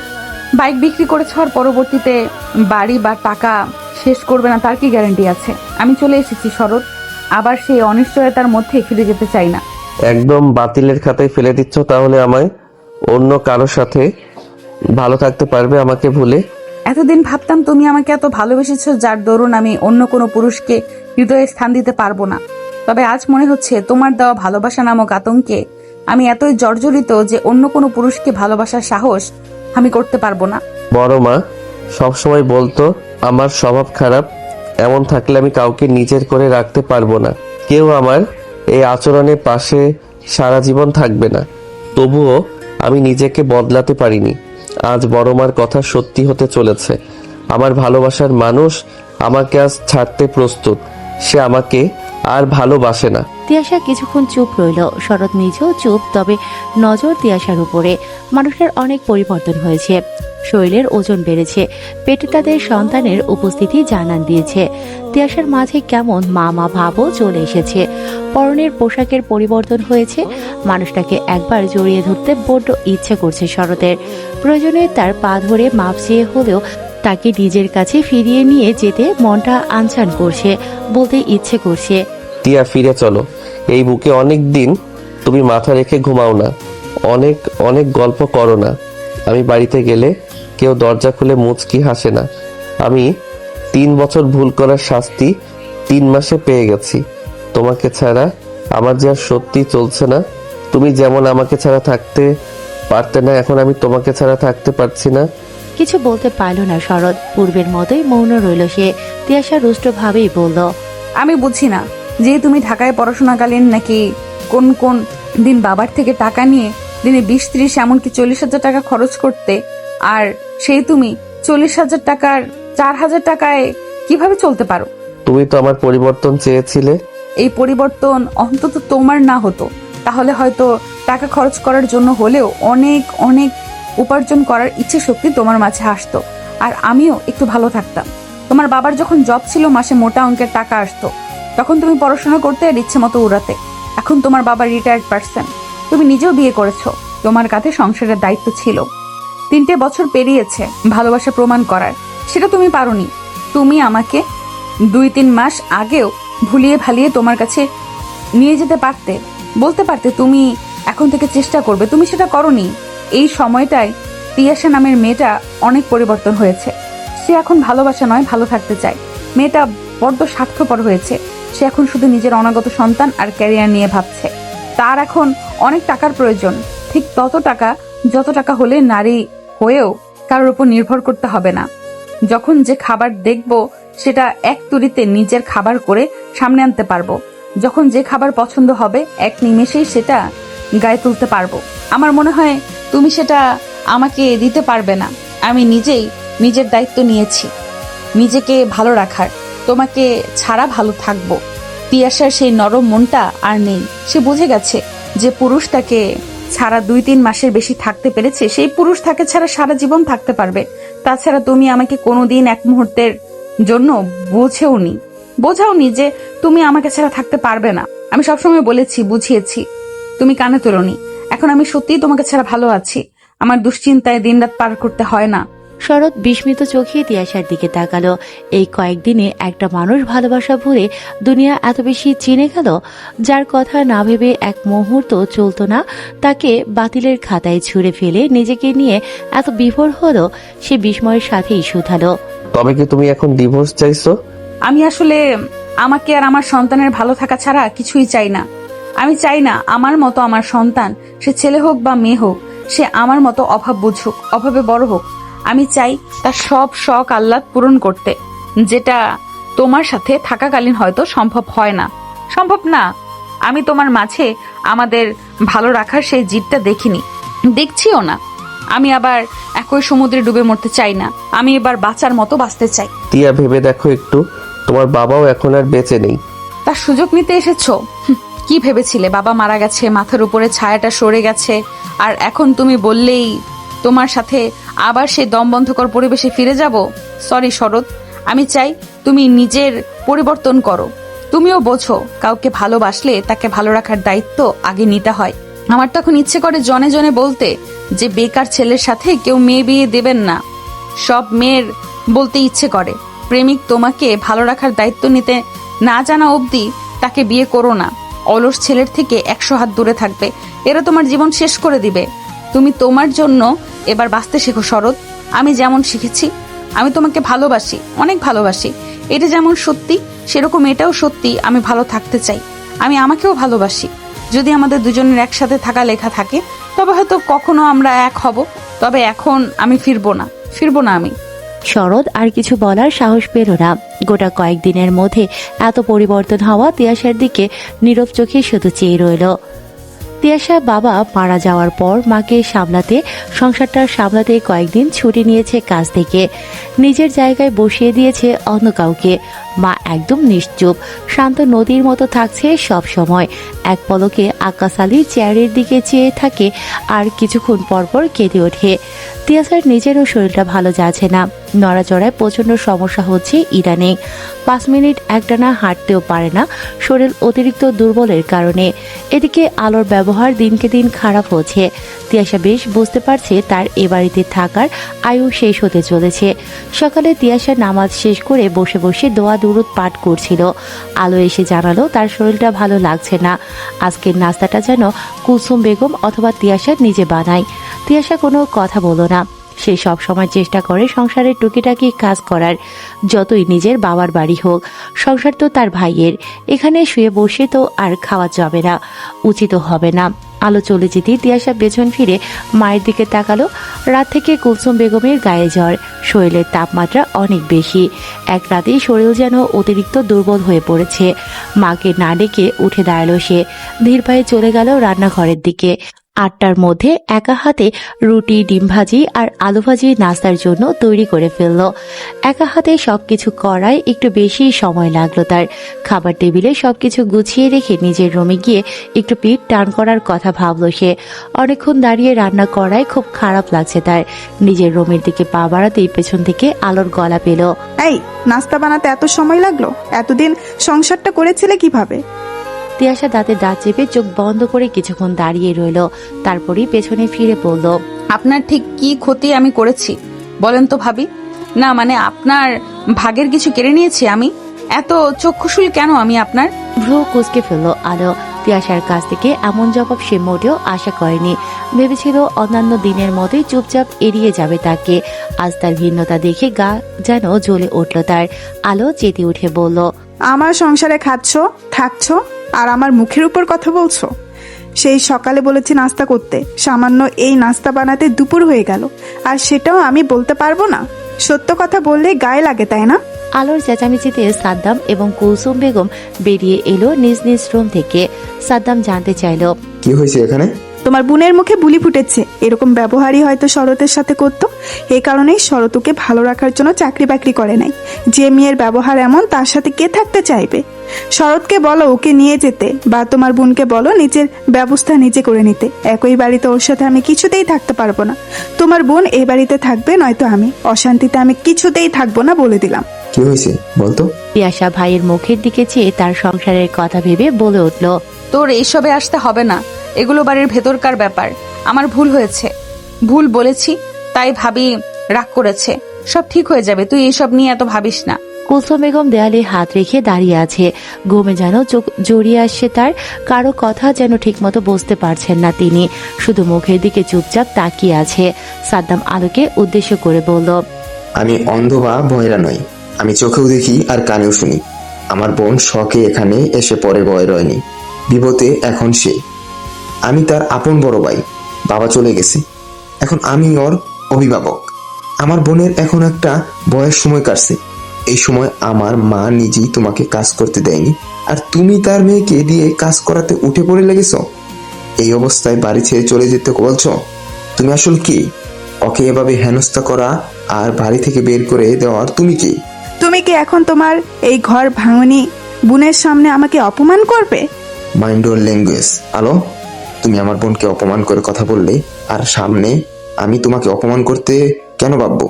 তুমি আমার বাবা মা বোনকে ভালোবাসলে আমি তোমাকে মাথায় করে রাখলাম, তুমি সেটা করলে না। আমি বুঝতে পারছি না তিয়াসার সাথে তোমার সমস্যাটা কি। এই যে যেগুলো করছো এর ফল খুব একটা সুখকর হবে না। আলো, কিছু কিছু মানুষকে শুধু এটা বলতে ইচ্ছে হয় যে আমার সাথে যা করতেছেন সেসব আপনার সাথেও হোক। তুমি কি আমাকে অভিশাপ দিচ্ছ? খাটিয়ে দুটো দিলে অভিশাপ বেরিয়ে যাবে। বাবার বাড়িতে আছি, ভাইয়ের বাড়িতে না, যে আপনার সংসারের শান্তি দেখতে গিয়ে আপনি যা বলবেন, আমার সাথে যা করবেন সব মেনে নিয়ে চুপ করে থাকবো। আপনার যেহেতু শান্তিতে থাকার ইচ্ছে নেই, সেহেতু আমারও রাখার ইচ্ছে নেই। এরপর থেকে কথা বললে ভেবেচিন্তে কথা বলতে আসবে। আপনি কে? আপনার সাথে কি ভেবেচিন্তে বলতে হবে? ঘাট ধাক্কা দিয়ে বাড়ি থেকে বের করে দেবো একদম। যেখান থেকে এসেছো সেখানে ফিরে যাও। জ্ঞানে লোকের সাথে কথা বলা যায়, কোনো গর্ধবের সাথে না। কথাটা বিড়বিড় করে বলে তিয়াশা প্রস্থান করল। সে জানে এখানে কথা বাড়ালে আলো আরো বেশি করে সুযোগ পেয়ে যাবে অশান্তি করার, যা তিয়াশা চায় না। এমনিতেই তো মানসিক অশান্তি তার কম নেই। কুসুমও নিজেই ধীর পায়ে নিজের ঘরের দিকে রওনা দিলেন। পৌঁছানোর আগেই কানে এলো আলো সাদ্দামকে বলছে, তোমার বোন এই বাড়িতে থাকলে আমি থাকবো না, প্রয়োজনে বাপের বাড়ি গিয়ে থাকবো, নয়তো সংসার আলাদা করো। আমি তোমার মা আর বোনকে 3 বেলা রেতে পেরে খাওয়াতে পারবো না। বিয়ে করে বউ এনেছো, কাজের মানুষ আনোনি। তাছাড়া তোমার বোন চাকরি করে, 1 টাকা কি সংসারে দেয় যে আমি তাকে মাথায় করে রাখবো? পারবো না আমি এসব। আমার হারানোর আর কিছু নেই। যাকে জীবনের মানে জেনেছিলাম তাকেই আমি আজ অবহেলায় হারিয়ে ফেলেছি। সত্যি তো তাকে আমি বিয়ের এতগুলো বছরে কি দিতে পেরেছি? সে কখনো জিদ করে অন্যান্য মেয়েদের মতো কিছু চাইনি আমার কাছে, কখনোই চাইনি। তাই বলে আমিও সেটা অভ্যস্ত হয়ে গেলাম। নিজে থেকে তাকে ভালো রাখার চেষ্টা করলাম না। অন্যদের বউ তো মাসে নিজের রূপচর্চার পোশাকের পিছনেই 20-30 হাজার টাকা খরচ করে, আর আমি সেখানে 4-5 হাজার টাকায় সংসার চালাচ্ছিলাম। কি কাপুরুষ আমি! মামির কাছে কথাগুলো বলে মাথা নিচু করে বসে রইল শরৎ। আজ সে নানা বাড়ি গিয়েছে জমি বিক্রি করার টাকা আনতে। মা মারা যাওয়ার পরও মায়ের বেশ কিছু অংশ পেয়েছে সে, সেটাই বিক্রি করে 8,50,000 টাকার মতো পেয়েছে সে। আরও কিছু মাঠের জমি পড়ে আছে, কাগজে কিছু সমস্যা থাকায় সেটা বিক্রি করা সম্ভব হয়নি। যেটুকু বিক্রি করতে পেরেছিল সেটুকুই আজ রেজিস্ট্রি হয়েছে। নিজের মামাই জমি কিনে নিয়েছে ভাগ্নের কাছ থেকে। শরতের কথার পরিপ্রেক্ষিতে তার মামি আনোয়ারা বেগম বলে উঠল, মেয়েটা কয়েকবার এসেছিল, তাতেই বুঝেছিলাম কত সংসারী আর গুণবতী মেয়ে সে। ঠান্ডা স্বভাবের, সব বিষয়ে তোমার উপর নির্ভর করতে চাইতো। সামান্য সেই দিন তোমার আপু যখন তাকে দেখে বকশিশ দিচ্ছিল, আমি খেয়াল করেছিলাম। তুমি ইশারায় অনুমতি দিয়েছিলে, তারপর মেয়েটা সেই বকশিশ নিয়েছিল। যে কয়েকবার এসেছিল আমার হাতে হাতে রান্না বাড়ায় কত সাহায্য করেছে। কথাবার্তা মায়া আছে, এমন একটা মেয়েকে তুমি হারিয়ে যেতে দিও না। তোমার কিন্তু এই দুনিয়ায় আপন বলতে সে ছাড়া কেউ নেই। নিজের ভালো একটু বোঝো। বাবা বলো, মামা বলো, 2-1 দিন তাদের পাবে, কিন্তু স্ত্রী কিন্তু আজীবনের সাথী। মেয়েটার বাচ্চা পেটে, এই সময় তোমার তার সবচেয়ে বেশি প্রয়োজন ছিল, অথচ তুমি বড় একটা ভুল করে বসে আছো। সে কিন্তু তোমার সাথে ভালো থাকতে চেয়েছে, তোমাকে ছেড়ে অন্য কারো সাথে না। মেয়েদের কিন্তু অপশনের অভাব হয় না। বেকার ছেলেকে ভালোবেসে বিয়ে করেছে বলে তুমি তাকে এভাবে শাস্তি দিতে? সারা জীবন বেকার আর অলস থেকে যাবে। তোমারও ইচ্ছে করে না তোমার ছোট মা বোন যেমন পোশাক পরে তোমার বউ তেমন পরুক? তোমার ছোট মা বোন যেমন গয়না পরে খাওয়া দাওয়া করে, সেরকম তোমার বউ করুক। বউকে ভালো রাখতে না পারলে কেমন স্বামী হলে বলো তো? তিনি থেমে আবার বললেন, আসল কথা হচ্ছে তুমি ছোট থেকে সবার বেশি বেশি ভালোবাসা মানুষ হয়েছো। অভাব কি, পরিশ্রম কি, টাকা কিভাবে উপার্জন করতে হয়, কাউকে কিভাবে ভালো রাখতে হয়, দায়িত্ব নিতে হয়, এসব তুমি জানো না। যখন সংসারের বাইরে নিজের হাত খরচের টাকা লাগে তখন বাবার থেকে টুকটাক নাও বা দোকান থেকেই নাও, অথচ একবার ভেবে দেখো না যে তিয়াশারও শখ আহ্লাদ আছে, তারও কিছু প্রয়োজন হতে পারে। তিয়াশা রাগ করে চলে যাওয়ার পর আমি বুঝতে পারছি সবই। মামি, ওর বাবা মারা যাওয়ার দিন আমি ওকে ফিরিয়ে আনতে চেয়েছিলাম, কারণ ওর ভাবি আগে থেকে ওকে পছন্দ করে না। এখন তো তিয়াশার বাবাও বেঁচে নেই, না জানি ওর সাথে কি কি করছে। আমি হয়তো জেনে না জেনে তিয়াশাকে অনেক কষ্ট দিয়েছি, কিন্তু বাহিরের কেউ ওকে কষ্ট দিলে, খারাপ ব্যবহার করলে আমি সহ্য করতে পারি না। আমার ছোট মা আর বোনের সাথে আমার এখন সম্পর্ক নেই কেন বলেন তো? ওরা আমার তিয়াশাকে ভালোবাসেনি, মেনে নেয়নি বলেই আমি ওদের ত্যাগ করেছি। সেদিন তিয়াশাকে আনতে গিয়ে বলতে পারিনি। আমি নিজেকে শুধরে নেওয়ার চেষ্টা করছি। আমার কাছে আমার জায়গা বিক্রি করা যে 5 লাখ টাকা ছিল, সেটা আমি কাজে লাগিয়েছি। এখনো সেটার রেজাল্ট পাইনি বলেই তাকে বলার সাহস পাইনি। কি করেছো টাকা? বুঝে শুনে পদক্ষেপ নিও, এই টাকাগুলোই কিন্তু তোমার সম্বল। আমার বন্ধু স্বর্ণ রৌপ্যের ব্যবসা আছে। ও মাস 6 আগে বলেছিল রূপা কিনে রাখতে। এসবের দাম নাকি কখনোই কমবে না। তখন আমি সেটা কিনে রাখবো বলে সিদ্ধান্ত নিয়েছিলাম। তখন তিয়াশা টাকা লস যাওয়ার ভয়ে আমাকে করতে দেয়নি। এখন যেহেতু কোনো পিছুটান নেই, হয়তো জিতবো নয়তো মরবো এমন অবস্থা, তাই 5 লাখ টাকা বিজনেসের জন্য দিয়েছি। বন্ধু গতকাল জানালো সামনের সপ্তাহ থেকে রূপার দাম অনেকটা বেড়ে যাবে, তাই মামার কাছে থেকে টাকা নিতে এসেছি। এই পুরো টাকার আবার কিছু রূপা কিনে রাখবো আর লাখখানেক টাকা রেখে দেব। তিয়াশার কখন কোন বিপদ হয় বলা তো যায় না। আগে না হয় ওর বাবা ছিল, এখন আমি ছাড়া আর কে আছে? যতই রাগ অভিমান হোক, আমি তো আর ওকে ছাড়তে পারবো না। আমি জানি ও মুখে মুখে যাই বলুক না কেন, ও নিজেও আমাকে ছাড়বে না। এই সুবুদ্ধি যদি আগে হতো তাহলে মেয়েটা এই কয়েক মাস আর তোকে ছাড়া কষ্ট থাকতো না। তাড়াতাড়ি দুজন সব মিটিয়ে নে। নেব আমি, সব ঠিক করে নেব। ওকে ভালো রাখার দায়িত্বে এবার আমিও এক চুলো ছাড় দেব না। আমি এবার ভালো স্বামী হয়ে দেখিয়ে দেব। ও যেন বলতে পারে এই পৃথিবীতে আমার মতো ও আর কাউকে পাবে না। আমি তার জন্য একদম পারফেক্ট। শরৎ নানা বাড়ির জায়গা বিক্রি করে মোটামুটি ভালো একটা অঙ্কের টাকা পেয়েছে, সেটা জানতে পারলো তার বাবা। রাতে শরতের মামা ফোন করে জানিয়েছে, কারণ শরতের অনেক আগে থেকে উল্টোপাল্টা জায়গায় টাকা খরচ করার অভ্যাস আছে। সকাল হতে না হতেই শরতের বাবা শমশের সাহেব। সকাল 8টা। শরৎ আজ থেকে বন্ধুর সাথে দোকানে বসবে। যেহেতু সব মিলিয়ে ভালো একটা টাকা ব্যবসায় দিচ্ছে, সুতরাং তার নিজেরও টুকটাক একটু দোকানে খেয়াল রাখা প্রয়োজন। সকালে ঘুম থেকে উঠে নিজের জন্য নাস্তা তৈরি করছিল সে। এই সময় বড্ড মনে পড়ছিল তিয়াশাকে। সে সকাল সকাল সব নাস্তা বানিয়ে 9টার দিকে শরৎকে ঘুম থেকে ডেকে তুলত। তবুও শরৎকে ডাকতে তার কত ভয় ছিল। বেশিরভাগ দিনই তো ঘুম থেকে ডাকায় কড়া মেজাজ দেখতে হতো তাকে। শরৎ চুলা বন্ধ করতেই কলিং বেল বেজে উঠল। রান্নাঘর থেকে রুটি আর আলু ভাজি নিয়ে টেবিলে রাখলো সে। অনেক আগে থেকে পড়াশোনার জন্য বাহিরে ছিল, তখনই প্রায় সব রান্না নিজের সুবিধার্থে শিখে নিয়েছিল সে। তাই এখন নিজের জন্য রান্না করতে খুব একটা বেগ পোহাতে হয় না তার। তাড়াতাড়ি করে গিয়ে দরজা খুলে দিল শরৎ। বাহিরে বাবাকে দাঁড়িয়ে থাকতে দেখে কিঞ্চিত অবাক হলো।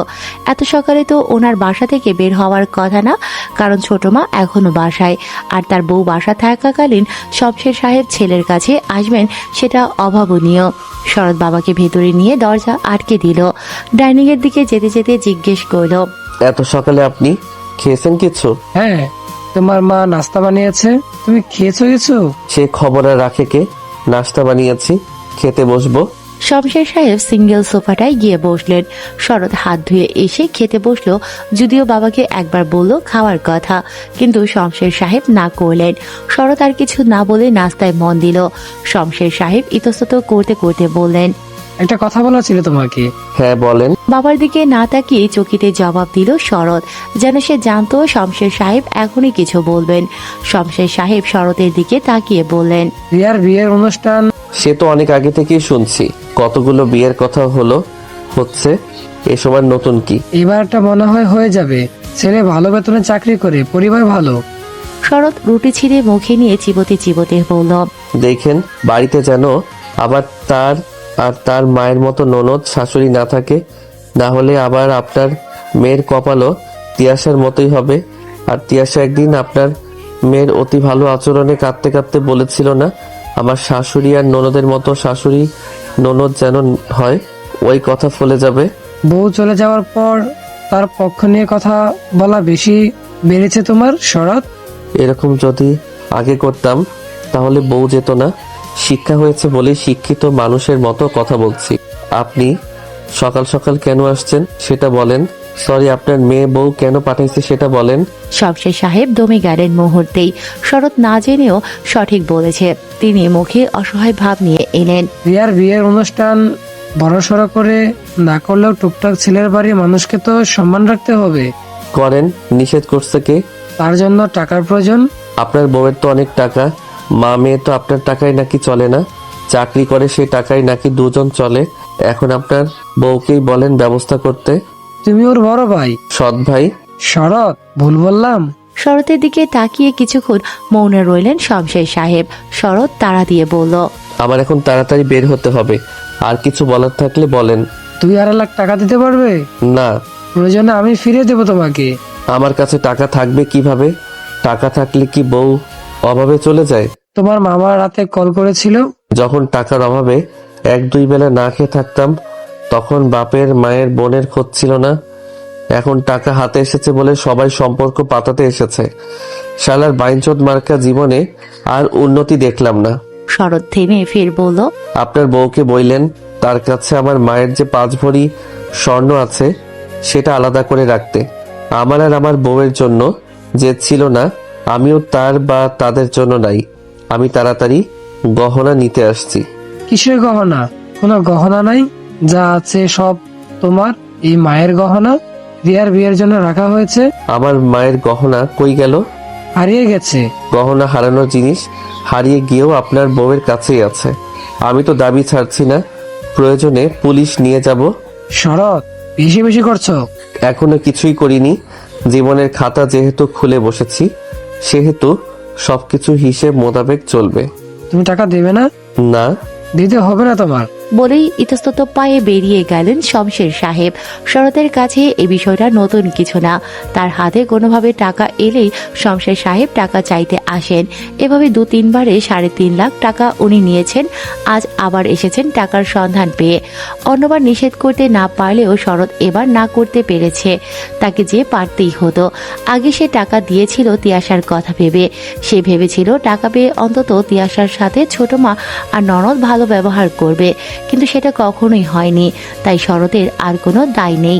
সে আল্লাহর সহযোগিতায় একা একা তিয়াশাকে ভালো রাখতে চায়। বাবা চলে যেতেই সে দরজা আবার আটকে দিয়ে বিড়বিড় করে বলে উঠল, আমি তোমাকে ভালো রাখবো তিয়া। তোমাকে ভালো রাখতে আমি সর্বোচ্চটুকু করব। তোমাকে আমি সেটা পাইয়ে দেব যেটা তুমি কল্পনাও করনি। তোমাকে ভালোবাসবো আর ভালো রাখবো, দেখে নিও তুমি।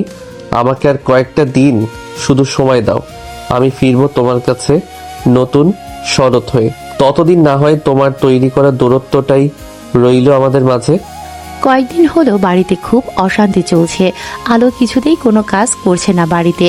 শাশুড়ি আর ননদকে দেখলেই কড়া ভাষায় কথা বলছে। সাদ্দাম কাজের সূত্রে সপ্তাহ খানিকের জন্য চট্টগ্রাম গিয়েছে। এটারই সুযোগ নিয়েছে সে।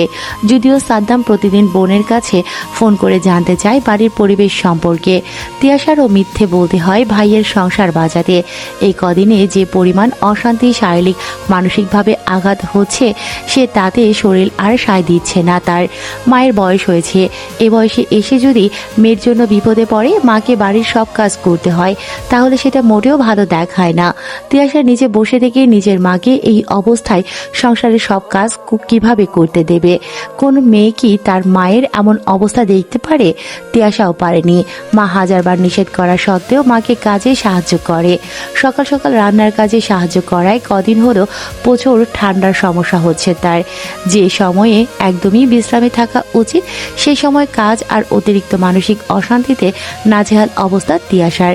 প্রতিদিন রান্না করে চেম্বারে যেতে দেরি হচ্ছিল এবং সেখানে কথা শোনার জন্য নিজে থেকে বেরিয়ে আসতে হয়েছে তাকে। জীবন নিয়ে হতাশা দিন দিন আর তার বেড়েই চলেছে। নামাজে দাঁড়ালে হতাশা, জীবনে না পাওয়াগুলো যেন জোট বেঁধে এসে সবকিছু মনে করিয়ে দেয়। কান্না থামে না, কান্নার দরুন তেলাওয়াত করতে পারে না। জীবন যেন এতটুকু বয়সে এসেই থেমে গিয়েছে। নিজেই নিজেকে বলে, জীবন এত ভারী, বয়ে বেড়ানো কঠিন। জানলে নিজের পায়ে না দাঁড়িয়ে কখনো বিয়ে করতাম না। নিজের জীবন নিয়ে অন্যের উপর নির্ভর করা যায় না। তিয়াশার এখন পুষ্টিকর আর ভালো ভালো খাবার খাওয়া প্রয়োজন। একজন গর্ভবতী নারীর যে পরিমাণ খাবার খাওয়া প্রয়োজন তার অর্ধেকও খাওয়াতে পারেন না কুলসুম বেগম। সাদ্দাম গতরাতে আলাদা করে কিছু টাকা পাঠিয়েছে বোনের ফলমূল কেনার জন্য। কুলসুম বেগম সকাল সকাল ফ্রিজ থেকে একটু মাংস বের করে ভালো করে কষিয়ে রান্না করেছেন। আলো একটা বারের জন্য রান্নাঘরে উকি পর্যন্ত দেয়নি। খাবার টেবিলে খেতে এসে বাটিতে মাংস দেখে কুলসুম বেগমকে উদ্দেশ্য করে বলে উঠল, মেয়েকে ভালো খাওয়াতে কি এখন ছেলেকে ফকির করার পায়তারা করতেছেন? রাতে এতগুলো টাকা নিয়েছেন, এখন আবার মাংস। বলি, যা যা আছে সবই মেয়েকে গেলাতে পারেন না? পেটে তো বাচ্চা না, রাক্ষস আছে মনে হচ্ছে, রাক্ষস জন্ম দেবে। খাবার খাওয়ার জন্য নিজের রুম থেকে মাত্রই বের হচ্ছিল তিয়াশা। ভাবির এমন কথা শুনে দরজায় দাঁড়িয়ে গেল সে। কথাটা যেন বুকটা ছিদ্র করে এফোর ওপর করে দিল। মুহূর্তে টলমল হয়ে উঠল তার চোখ। পেটে হাত দিয়ে চোখ বন্ধ করে বিড়বিড় করে বলে উঠল, শরৎ, তুমি যদি আমার মূল্য একটু বুঝতে, তাহলে আমার এমন দিন দেখতে হতো না। এত এত কটু কথা, খারাপ থাকা, কান্না, এইসবের পর আমি তোমাকে কিভাবে ক্ষমা করব? অতিবার বেরো না আলো। সাদ্দাম তোমার বর, হওয়ার আগে আমার ছেলে। আর এই সংসারটাও তোমার না, এটা এখনো আমার সংসার। তুমি যদি এভাবেই চলতে থাকো তাহলে সংসারে আলাদা না, বাড়ি থেকে আলাদা করতে হবে। স্বামী নিয়ে যেখানে ইচ্ছে চলে যাও, এই বাড়িতে থেকে এত উঠতে পারবে না। আমার মেয়েকে তোমার এত অসহ্য লাগলে বাপের বাড়ি চলে যাও। গেলে আপনার ছেলেকে ডিভোর্স দিয়েই যাব। আপনার আর আপনার মেয়ের ফরমাইশ খাটবে কে? তবে তিয়ার চেয়েও খারাপ একটা সময়ের জন্য প্রস্তুত হও। তিয়াশা আর দাঁড়িয়ে থাকতে পারছিল না। প্রতিদিনের এমন মানসিক অত্যাচার সহ্য করা যায়? কোনো মেয়ে কি এই সময় এটা সহ্য করতে পারবে? তিয়াশা কেঁদে উঠল, মনে মনে বলল, আল্লাহ, আমি আমার জন্য তোমার কাছে এত হতাশা আর কষ্ট চেয়ে এসেছিলাম। তুমি কেন একটু রহমতের নজরে আমার দিকে তাকাচ্ছ না? আমি যার পারছি না। সকাল থেকেই বাবুর নড়াচড়া টের পাচ্ছিল না তিয়াশা। সেই চিন্তায় সকাল থেকে ছিল, তার উপর আবারও অশান্তি। হঠাৎই পেটে অসহ্য যন্ত্রণা অনুভব করল সে। এক মুহূর্তের জন্য ঘেমে অস্থির লাগতে শুরু করলো। জোরে মাকে ডেকে বলল, মা, বাঁচাও। বাচ্চা নষ্ট হয়ে যাওয়ার আশঙ্কায় তিয়াশাকে নিকটস্থ হসপিটালে ভর্তি করা হয়েছে। তিয়াশার মা কুলসুম বেগম প্রতিবেশী হারুন মিয়ার গাড়ি করে একা একাই মেয়েকে হাসপাতালে নিয়ে এসেছেন। একজন অন্তত পুরুষ মানুষ সাথে থাকলে বিপদ থেকে বেরিয়ে আসা সহজ হতো মনে করে সব ভুলে শরৎকেই কল করলেন তিনি। হাজার ঝগড়া বিবাদ হলেও তিয়াশা শরতের স্ত্রী এবং বাচ্চাটা শরতের। সবকিছুর ঊর্ধ্বে গিয়ে বাচ্চার উপর শরতের অধিকার সবচেয়ে বেশি। বাচ্চার ভালো মন্দ দেখার দায়িত্বও সবচেয়ে বেশি তারই। শরৎকে কল করে জানানোর সাথে সাথে শরৎ সব কাজ ফেলে হাসপাতালে ছুটে এসেছে। ছুটতে ছুটতে দোতলার করিডোরে শাশুড়িকে দেখে দাঁড়িয়ে গেল সে। হাঁপাতে জিজ্ঞেস করলো, আম্মা, তিয়ার কি অবস্থা এখন? ও ঠিক আছে তো? আম্মা, ওর কিছু হয়নি তো? কুলসুম বেগম বসা থেকে দাঁড়িয়ে তিয়াশাকে রাখা কেবিনের দিকে ইশারা করে বললেন, এখনো তো বাবু হওয়ার সময় অনেক বাকি। ইয়াশা বলছিল সকাল থেকে বাবু নড়ছিল না আর পেট ব্যথা সহ্য করতে পারছিল না। হঠাৎ এমন কেন হলো বুঝতে পারছি না। ওকে ওখানে নেওয়া হয়েছে, ডাক্তার দেখছে। জানি না কি হবে। আল্লাহ এবারের মতো বিপদ থেকে রক্ষা করলে শান্তি পেতাম। আমার এতটুকু মেয়ে আর কত অশান্তি সহ্য করবে? আল্লাহ আর কত পরীক্ষা নেবে ওর? পাশেই একটা চেয়ারে ধপ করে বসে পড়ল শরৎ, দুহাতে মাথা চেপে ধরে বলে উঠল, সব আমার জন্য হয়েছে। আমি যদি টিয়ার কথা শুনতাম, ওর কথা ভাবতাম, তাহলে আর এমন হতো না। শুধু তুমি, তোমার গা ছাড়া স্বভাব, বাবার মৃত্যু, বাড়িতে ভাইয়ের বউয়ের কড়া কথা, আমার কিছু করতে না পারা, বাড়ির কাজের জন্য মেয়েটার চাকরি পর্যন্ত ছেড়ে দিয়েছে। তার এমন বিপদ হবে না তো কার হবে? তুমি বিয়ের আগে কি বলেছিলে? তোমার শরীরের রক্ত বিক্রি করে হলেও আমার মেয়েটাকে তুমি ভালো রাখবে। বিয়ের আগেই তোমার বিভিন্ন খারাপ স্বভাব সম্পর্কে জেনেও তোমার কাছে আমার মেয়েকে বিয়ে দিয়েছিলাম, কারণ আমার মেয়ে তোমাকে ভালোবেসেছিল। শরৎ, 3-3.5 বছর তো কম সময় ছিল না ভালো কিছু করার জন্য। তবুও কেন নিজের কথা রাখলে না তুমি? আমার মেয়ের চাহিদা তো খুব বেশি ছিল না, তুমি কেন পুরুষ হয়ে উঠলে না? কাপুরুষের মতো স্ত্রীর ভরণ পোষণের দায়িত্ব নিতে পারলে না বলে বাপের বাড়িতেই রেখে দিলে। আমার মেয়েকে খুব ঠকিয়েছো তুমি।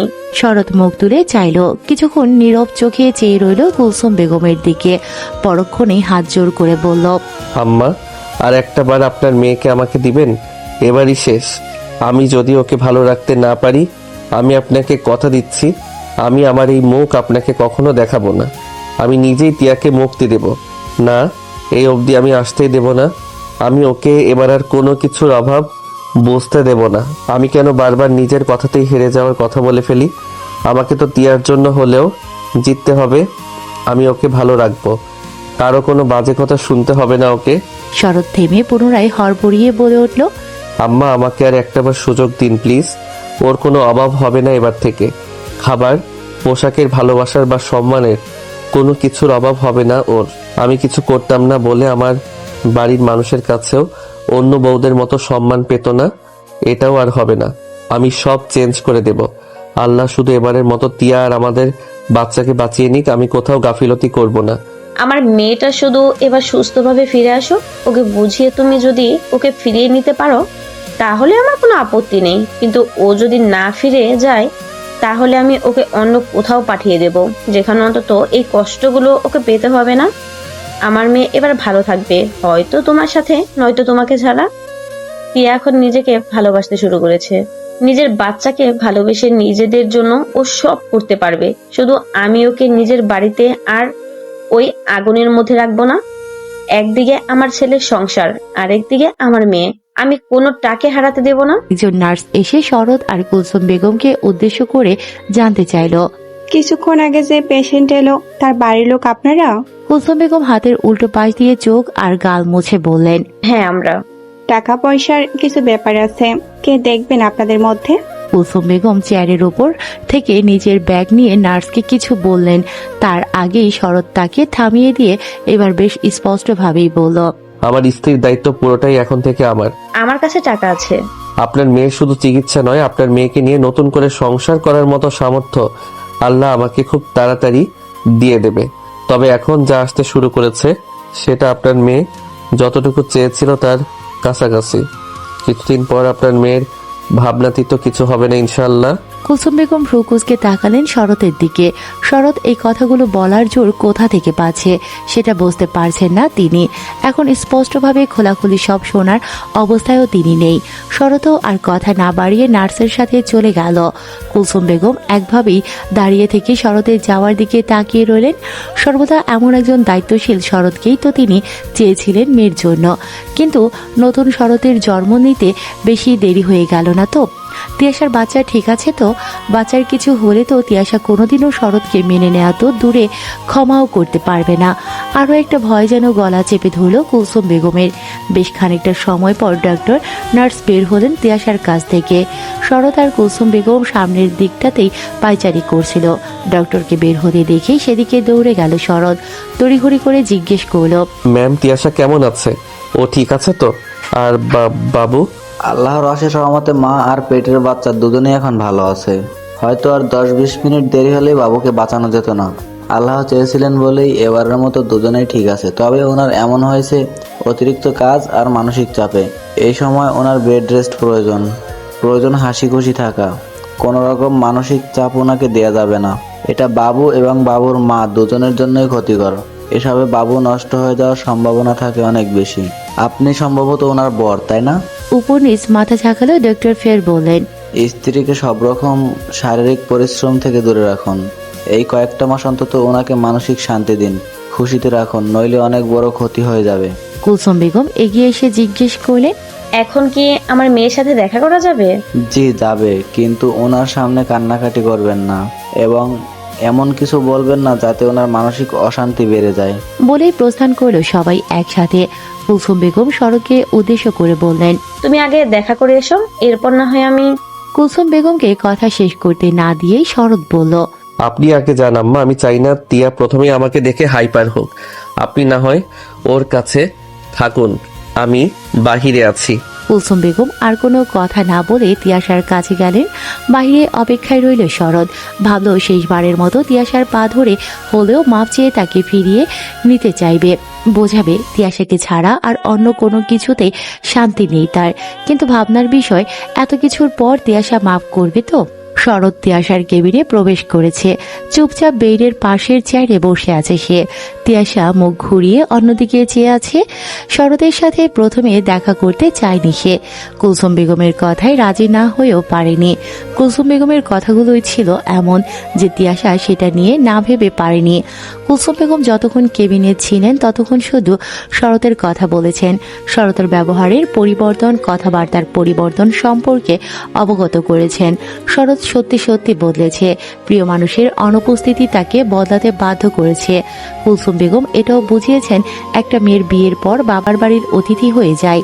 মাসে বেড়াতে এলে তবেই শোভা পায়, কিন্তু সংসার ছেড়ে চলে আসলে সে বাড়িতে মেয়েটার কোনো মূল্য থাকে না। যেমন এখন তিয়াশার নেই।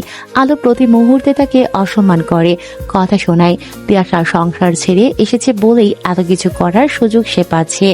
আগে অপছন্দ করলেও এত বাজে ব্যবহার করার সুযোগ পেত না, সেটা এখন পায়। শরৎ যেখানে নিজের পরিবর্তন ঘটিয়ে কিছু করার চেষ্টা করছে, সুতরাং এই সময়ে তিয়াশার উচিত শরতের পাশে থাকা। নিজের স্বামীর যদি সত্যি চিন্তা চেতনায় পরিবর্তন আসে, ব্যবহারে পুরুষত্ব প্রকাশ পায়, তাহলে তার পাশে থাকায় তিয়াশার কোনো সমস্যা নেই। সে তো এতগুলো মাস বছর ধরে এটাই চেয়ে এসেছিল। সে চেয়েছিল শরতের পরিবর্তন হোক, স্ত্রীকে ভালো রাখার জিদ হোক, তাদের একটা সুন্দর সংসার হোক। তিয়াশার মনে সন্দেহ, শরতেরা আসলে পরিবর্তন হয়? তার শরৎ কি নিজেকে আদৌ পরিবর্তন করতে পেরেছে, নাকি শুধু উপরে একটা প্রলেপ এঁকে এসেছে? এই মানুষটাকে কি আরো একবার বিশ্বাস করা যায়? শরৎ নীরবতা ভাঙল।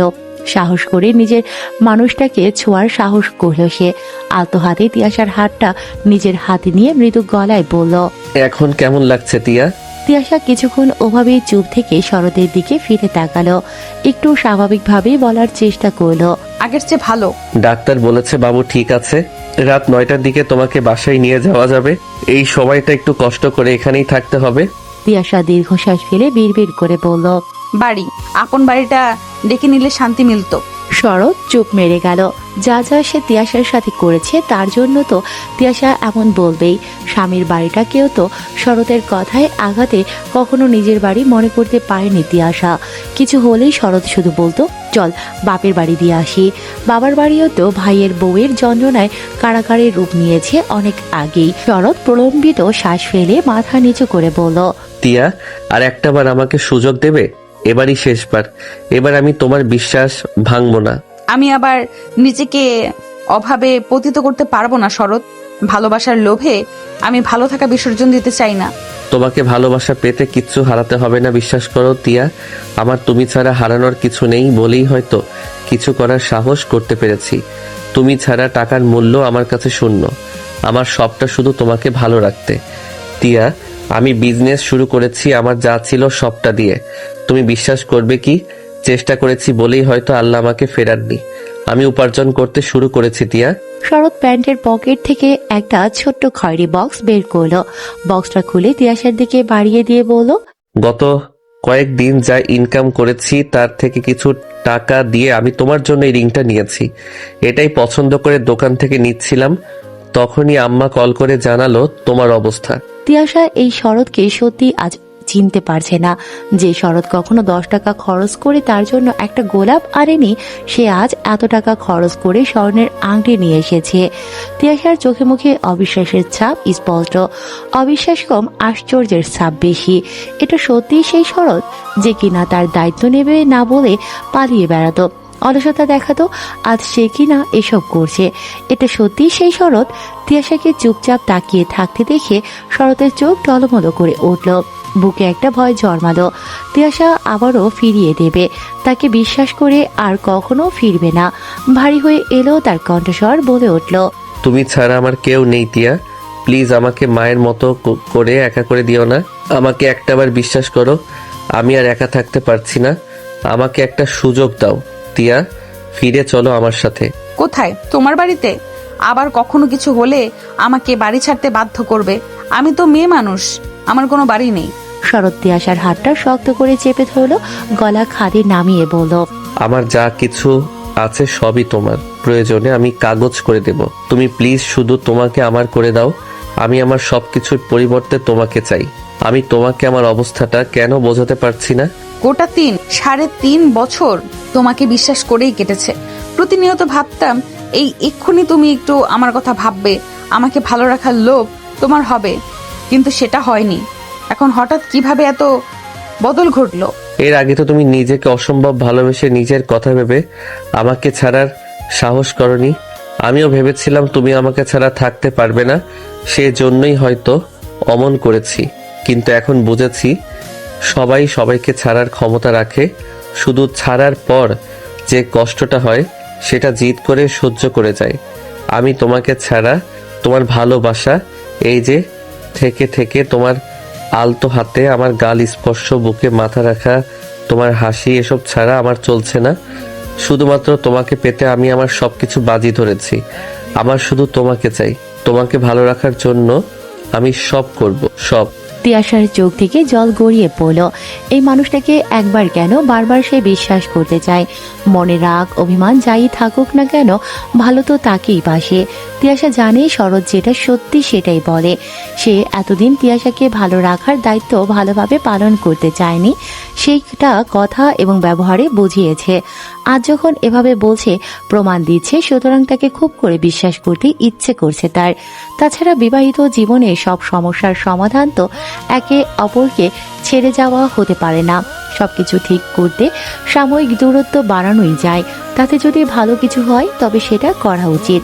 তিয়াশা গাল মুছে শুকনো ঢোক গিলে বলল, আমি কি 3 বছর আগের সেই শরৎকে পাবো যে আমাকে ছাড়া কিছুই বুঝতো না, যার মধ্যে আমাকে ভালো রাখার ইচ্ছে শক্তি ছিল?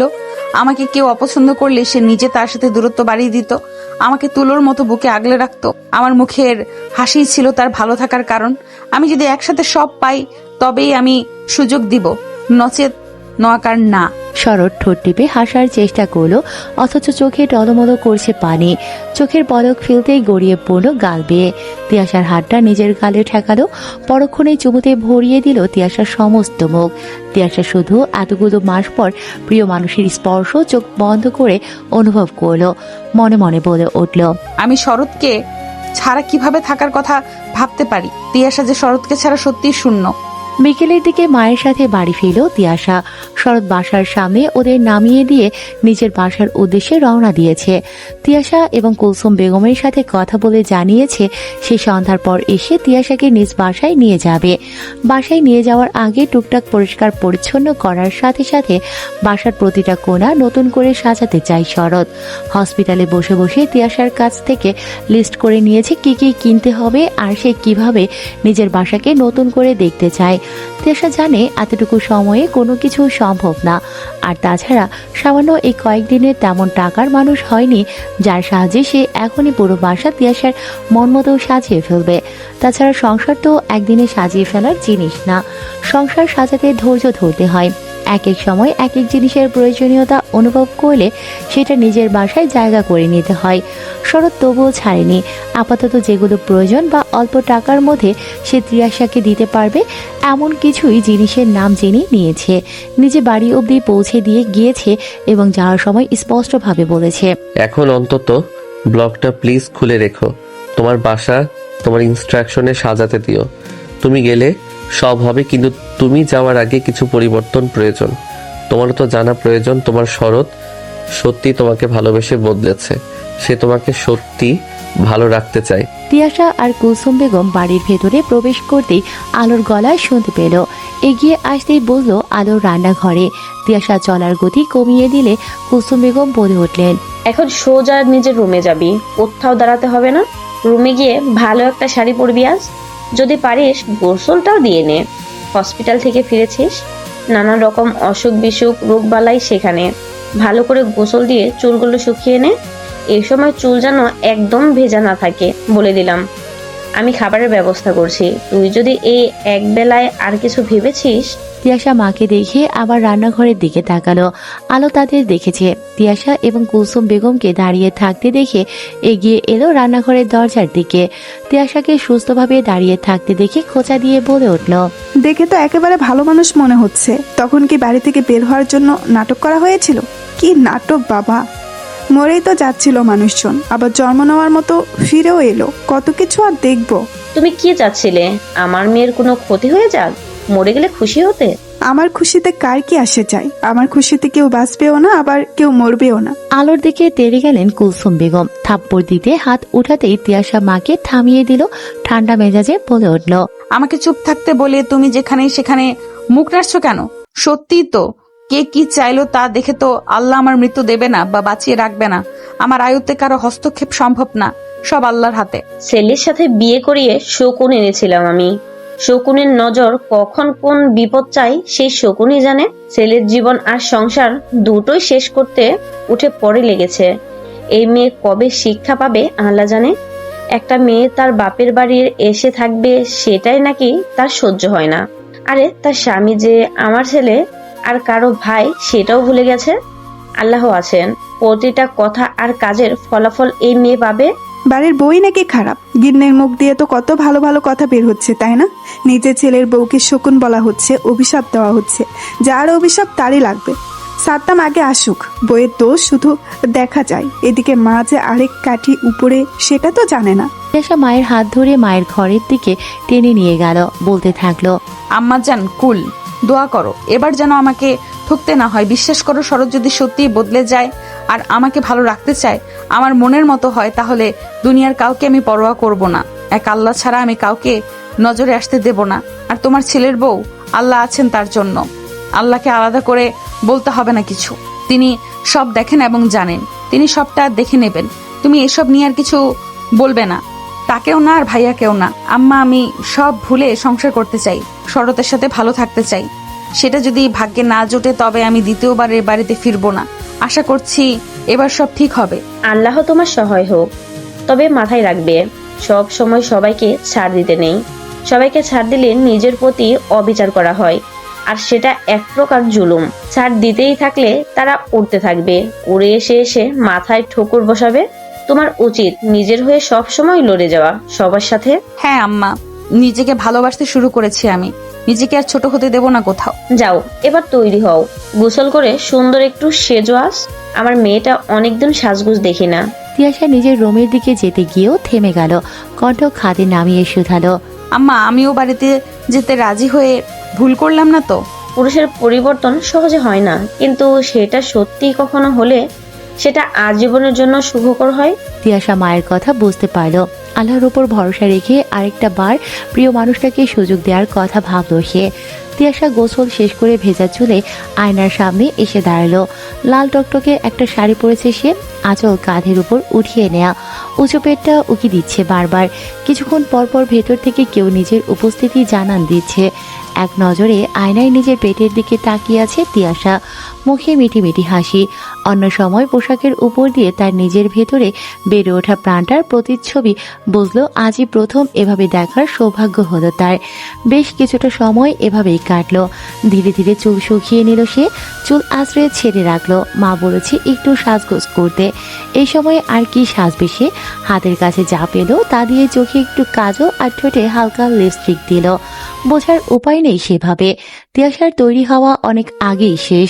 সন্ধ্যা পর কুলসুম বেগম একটা ছোট্ট বাটিতে পায়েস নিয়ে রুমে প্রবেশ করলেন। তিয়াশা নিজের প্রয়োজনীয় জিনিস জামাকাপড় গুছিয়ে নিচ্ছিল। মাকে পায়েসের বাটি হাতে দেখে দাঁড়িয়ে গেল। কুলসুম পায়েসের বাটি তিয়াশার হাতে দিয়ে বললেন, এটা খেয়ে নে তোমা, পরশুদিন খেতে চেয়েছিলি, এখন চলে যাবি। তোকে কিছু খাওয়ানোর সময় আবার সুযোগ হবে কে জানে। চল, যখন যা খেতে ইচ্ছে হবে শরৎকে বলবি। আর ঘরে বানানোর কিছু খেতে ইচ্ছে করলে অবশ্যই আমাকে জানাবি। আমি রান্না করে সোজা তোর বাড়ি গিয়ে হাজির হব। তিয়াশা 1 চামচ পায়েস মুখে নিয়ে তৃপ্তিতে চোখ বন্ধ করে নিল, বলল, পায়েসটা মুখে নিয়ে বুঝলাম কেন আমার তোমার হাতের পায়েস এত খেতে ইচ্ছে হচ্ছিল। তোমার হাতের পায়েসের সাথে কোনো কিছুর তুলনা হয় না। পেট ভরে খেয়ে নে মা, লাগলে বলবি আরো আছে। বাহির থেকে ভরাট পুরুষালী কণ্ঠস্বর ভেসে এলো, তাতেই একটা নাম, তিয়া। তিয়াশা চোখে দিয়ে মায়ের দিকে তাকিয়ে বলে উঠল, শরৎ। শরৎ তিয়াশা রুমের ভেতরে প্রবেশ করল। তিয়াশাকে প্রায় বউ সাজে কিছুক্ষণ মুগ্ধ চোখে দেখে বলল, তোমার কি হয়েছে? আমাদের তাড়াতাড়ি বের হতে হবে, বাহিরে খুব বাতাস, আস্তে ধীরে যেতে হবে, সময় অনেকটা লাগবে। তিয়াশা মায়ের দিকে তাকাতেই কুলসুম বেগম বলে উঠলেন, টিয়া রেডি আছে, কিন্তু না খেয়ে তো যেতে দিচ্ছি না আব্বা। এখন বাসায় গিয়ে দুজন আবার কি খাবে, তার চেয়ে ভালো হবে এখান থেকে খেয়ে যাও। আর কিছু খাবার নিয়ে যাও, আগামী কাল থেকে রান্না বান্না করে খেও। আজ আর এসবের চিন্তা করতে হবে না। তিয়াশা পায়েসটুকু শেষ করে পায়েসের বাটি বাড়িয়ে দিয়ে মাকে উদ্দেশ্য করে বলল, আর একটু দেবে? দুজনে বস, আমি দুজনের জন্যই নিয়ে আসছি। কুলসুম বেগম বেরিয়ে যেতেই শরৎ তিয়াশার দিকে এগিয়ে গেল। বাহিরের দিকে একবার উকি দিয়ে ফিস ফিস করে বলল, তাড়াতাড়ি চলো, তোমার জন্য নিজের হাতে বিরিয়ানি রান্না করেছি, আমার ভীষণ ক্ষুধা পেয়েছে। একসাথে খাবো বলে আমি এখনো টেস্ট করিনি। মাকে বলো কোনো খাবার দিতে হবে না। তুমি রান্না করেছো? হ্যাঁ, তুমি পছন্দ করো বলে নিজে রান্না করেছি। তাহলে বাসা কে গুছিয়েছে? বন্ধুরা এসেছিল, ওরা নিজেরাই সব করে দিয়েছে, পরিবর্তে টাকাও খসিয়েছে প্রচুর। বাসায় চলো, দেখতে পাবে সব। তোমার রুম তুমি যেভাবে চেয়েছিলে সেইভাবেই সাজানোর চেষ্টা করেছি। ওখানে সব তোমার মন মতো হবে সব। তিয়াশা এক পলকে শুধু চেয়ে রইল শরতের দিকে। এই মানুষটা তাকে অসম্ভব ভালোবাসে সেটা জানে, কিন্তু এই যে ভালো রাখার তাগিদ, সেটা আগে মানুষটার মাঝে সে দেখেনি। তিয়াশা নিজেকে ভালোবেসে দূরত্ব বাড়িয়েছিল, তার জন্যই বোধহয় শরৎ তার গুরুত্বটা বুঝেছে। তিয়াশাকে চুপ থাকতে দেখে শরৎ তিয়াশার হাত দুটো নিজের হাতের মুঠোয় নিয়ে আলতো গলায় বলে উঠল, আমাকে বিশ্বাস করতে পারছো না? বিশ্বাস করো, আমি সে আগের শরৎ আর নেই। তোমার সাথে সাথে আমাদের অনাগত সন্তানকে ভালো রাখার জন্যেও আমি পরিশ্রম করছি। আমি তোমাকে বিশ্বাস করি শরৎ, আগেও করেছি, এখনো করি।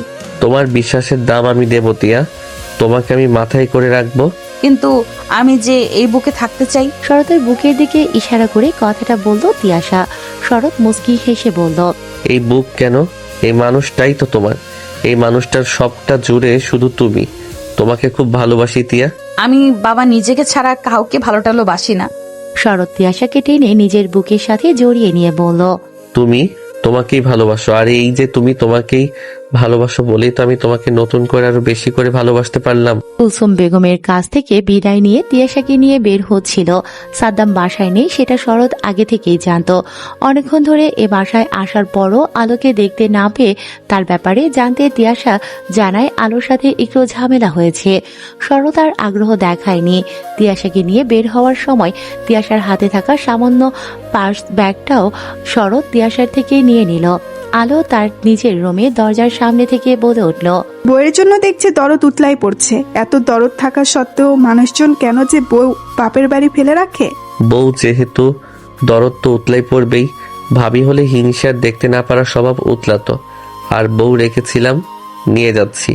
আমার জিনিস বলে কথা, কারো কালো মুখ দেখতে আর রাখতে পারছি না।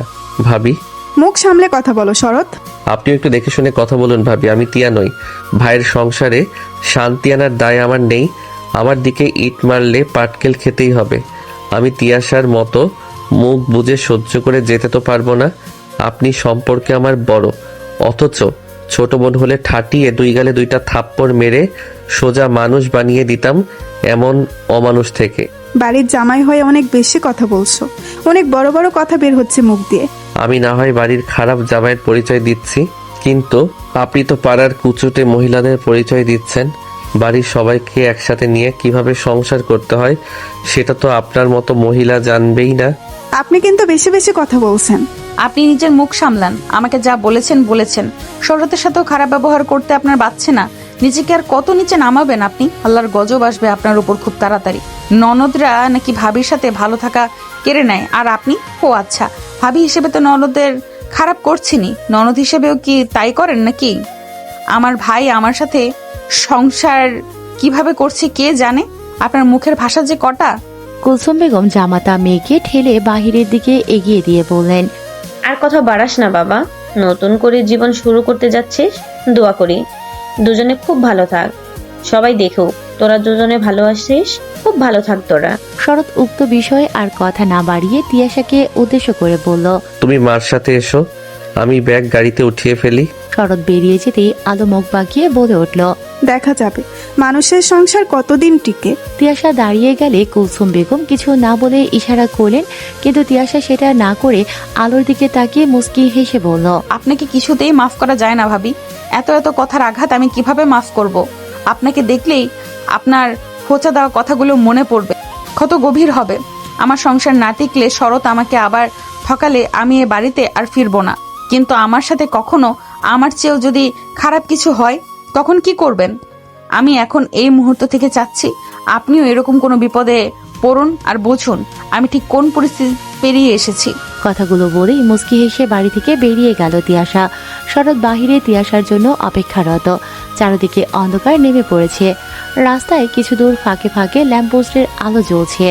মানুষের ভিড় কমে গিয়েছে আগের তুলনায়। তিয়াশা ধীর পায়ে শরতের দিকে এগিয়ে এলো। তিয়াশার মুখ স্পষ্ট হতেই শরতের মুখে হাসির রেখা দেখা দিল। তিয়াশার নিজের মুখেও প্রশান্তির ছাপ, চোখে মুখে নিশ্চিন্তের চিহ্ন। শরৎ তিয়াশার দিকে হাতটা বাড়িয়ে দিল। তিয়াশা নিজের হাত বাড়িয়ে দিতে একটুও দেরি করল না। শরতের হাত স্পর্শ করল তিয়াশার হাত। শরৎ প্রলম্বিত শ্বাস ফেলে বলল, আজ থেকে আমাদের নতুন করে সংসার শুরু, অনুভূতিগুলো নতুন লাগছে। আমি পুরনো শরৎকেই পেতে চাই, উইথ আরো ভালো গুণ। অবশ্যই ম্যাম, বাড়ি চলুন, শুধু কোনো অভিযোগ করার সুযোগ দেব না। তিয়াশা শরতের দু চোখে কিছুক্ষণ চেয়ে রইল, তারপর আলতো গলায় বলল, ভালোবাসি শরৎ। কিন্তু আমার মহারানী তো নিজেকে ভালোবাসে। তুমি তো আমার নিজেকে নিজের মানুষকে না ভালোবাসে। সমাপ্ত। শেষ হয়েও হলো না শেষ। তারা আবারও আসবে, আবারও সূচনা ঘটবে তাদের গল্পের। যারা শুনবেন তারা রেসপন্স করার চেষ্টা করবেন।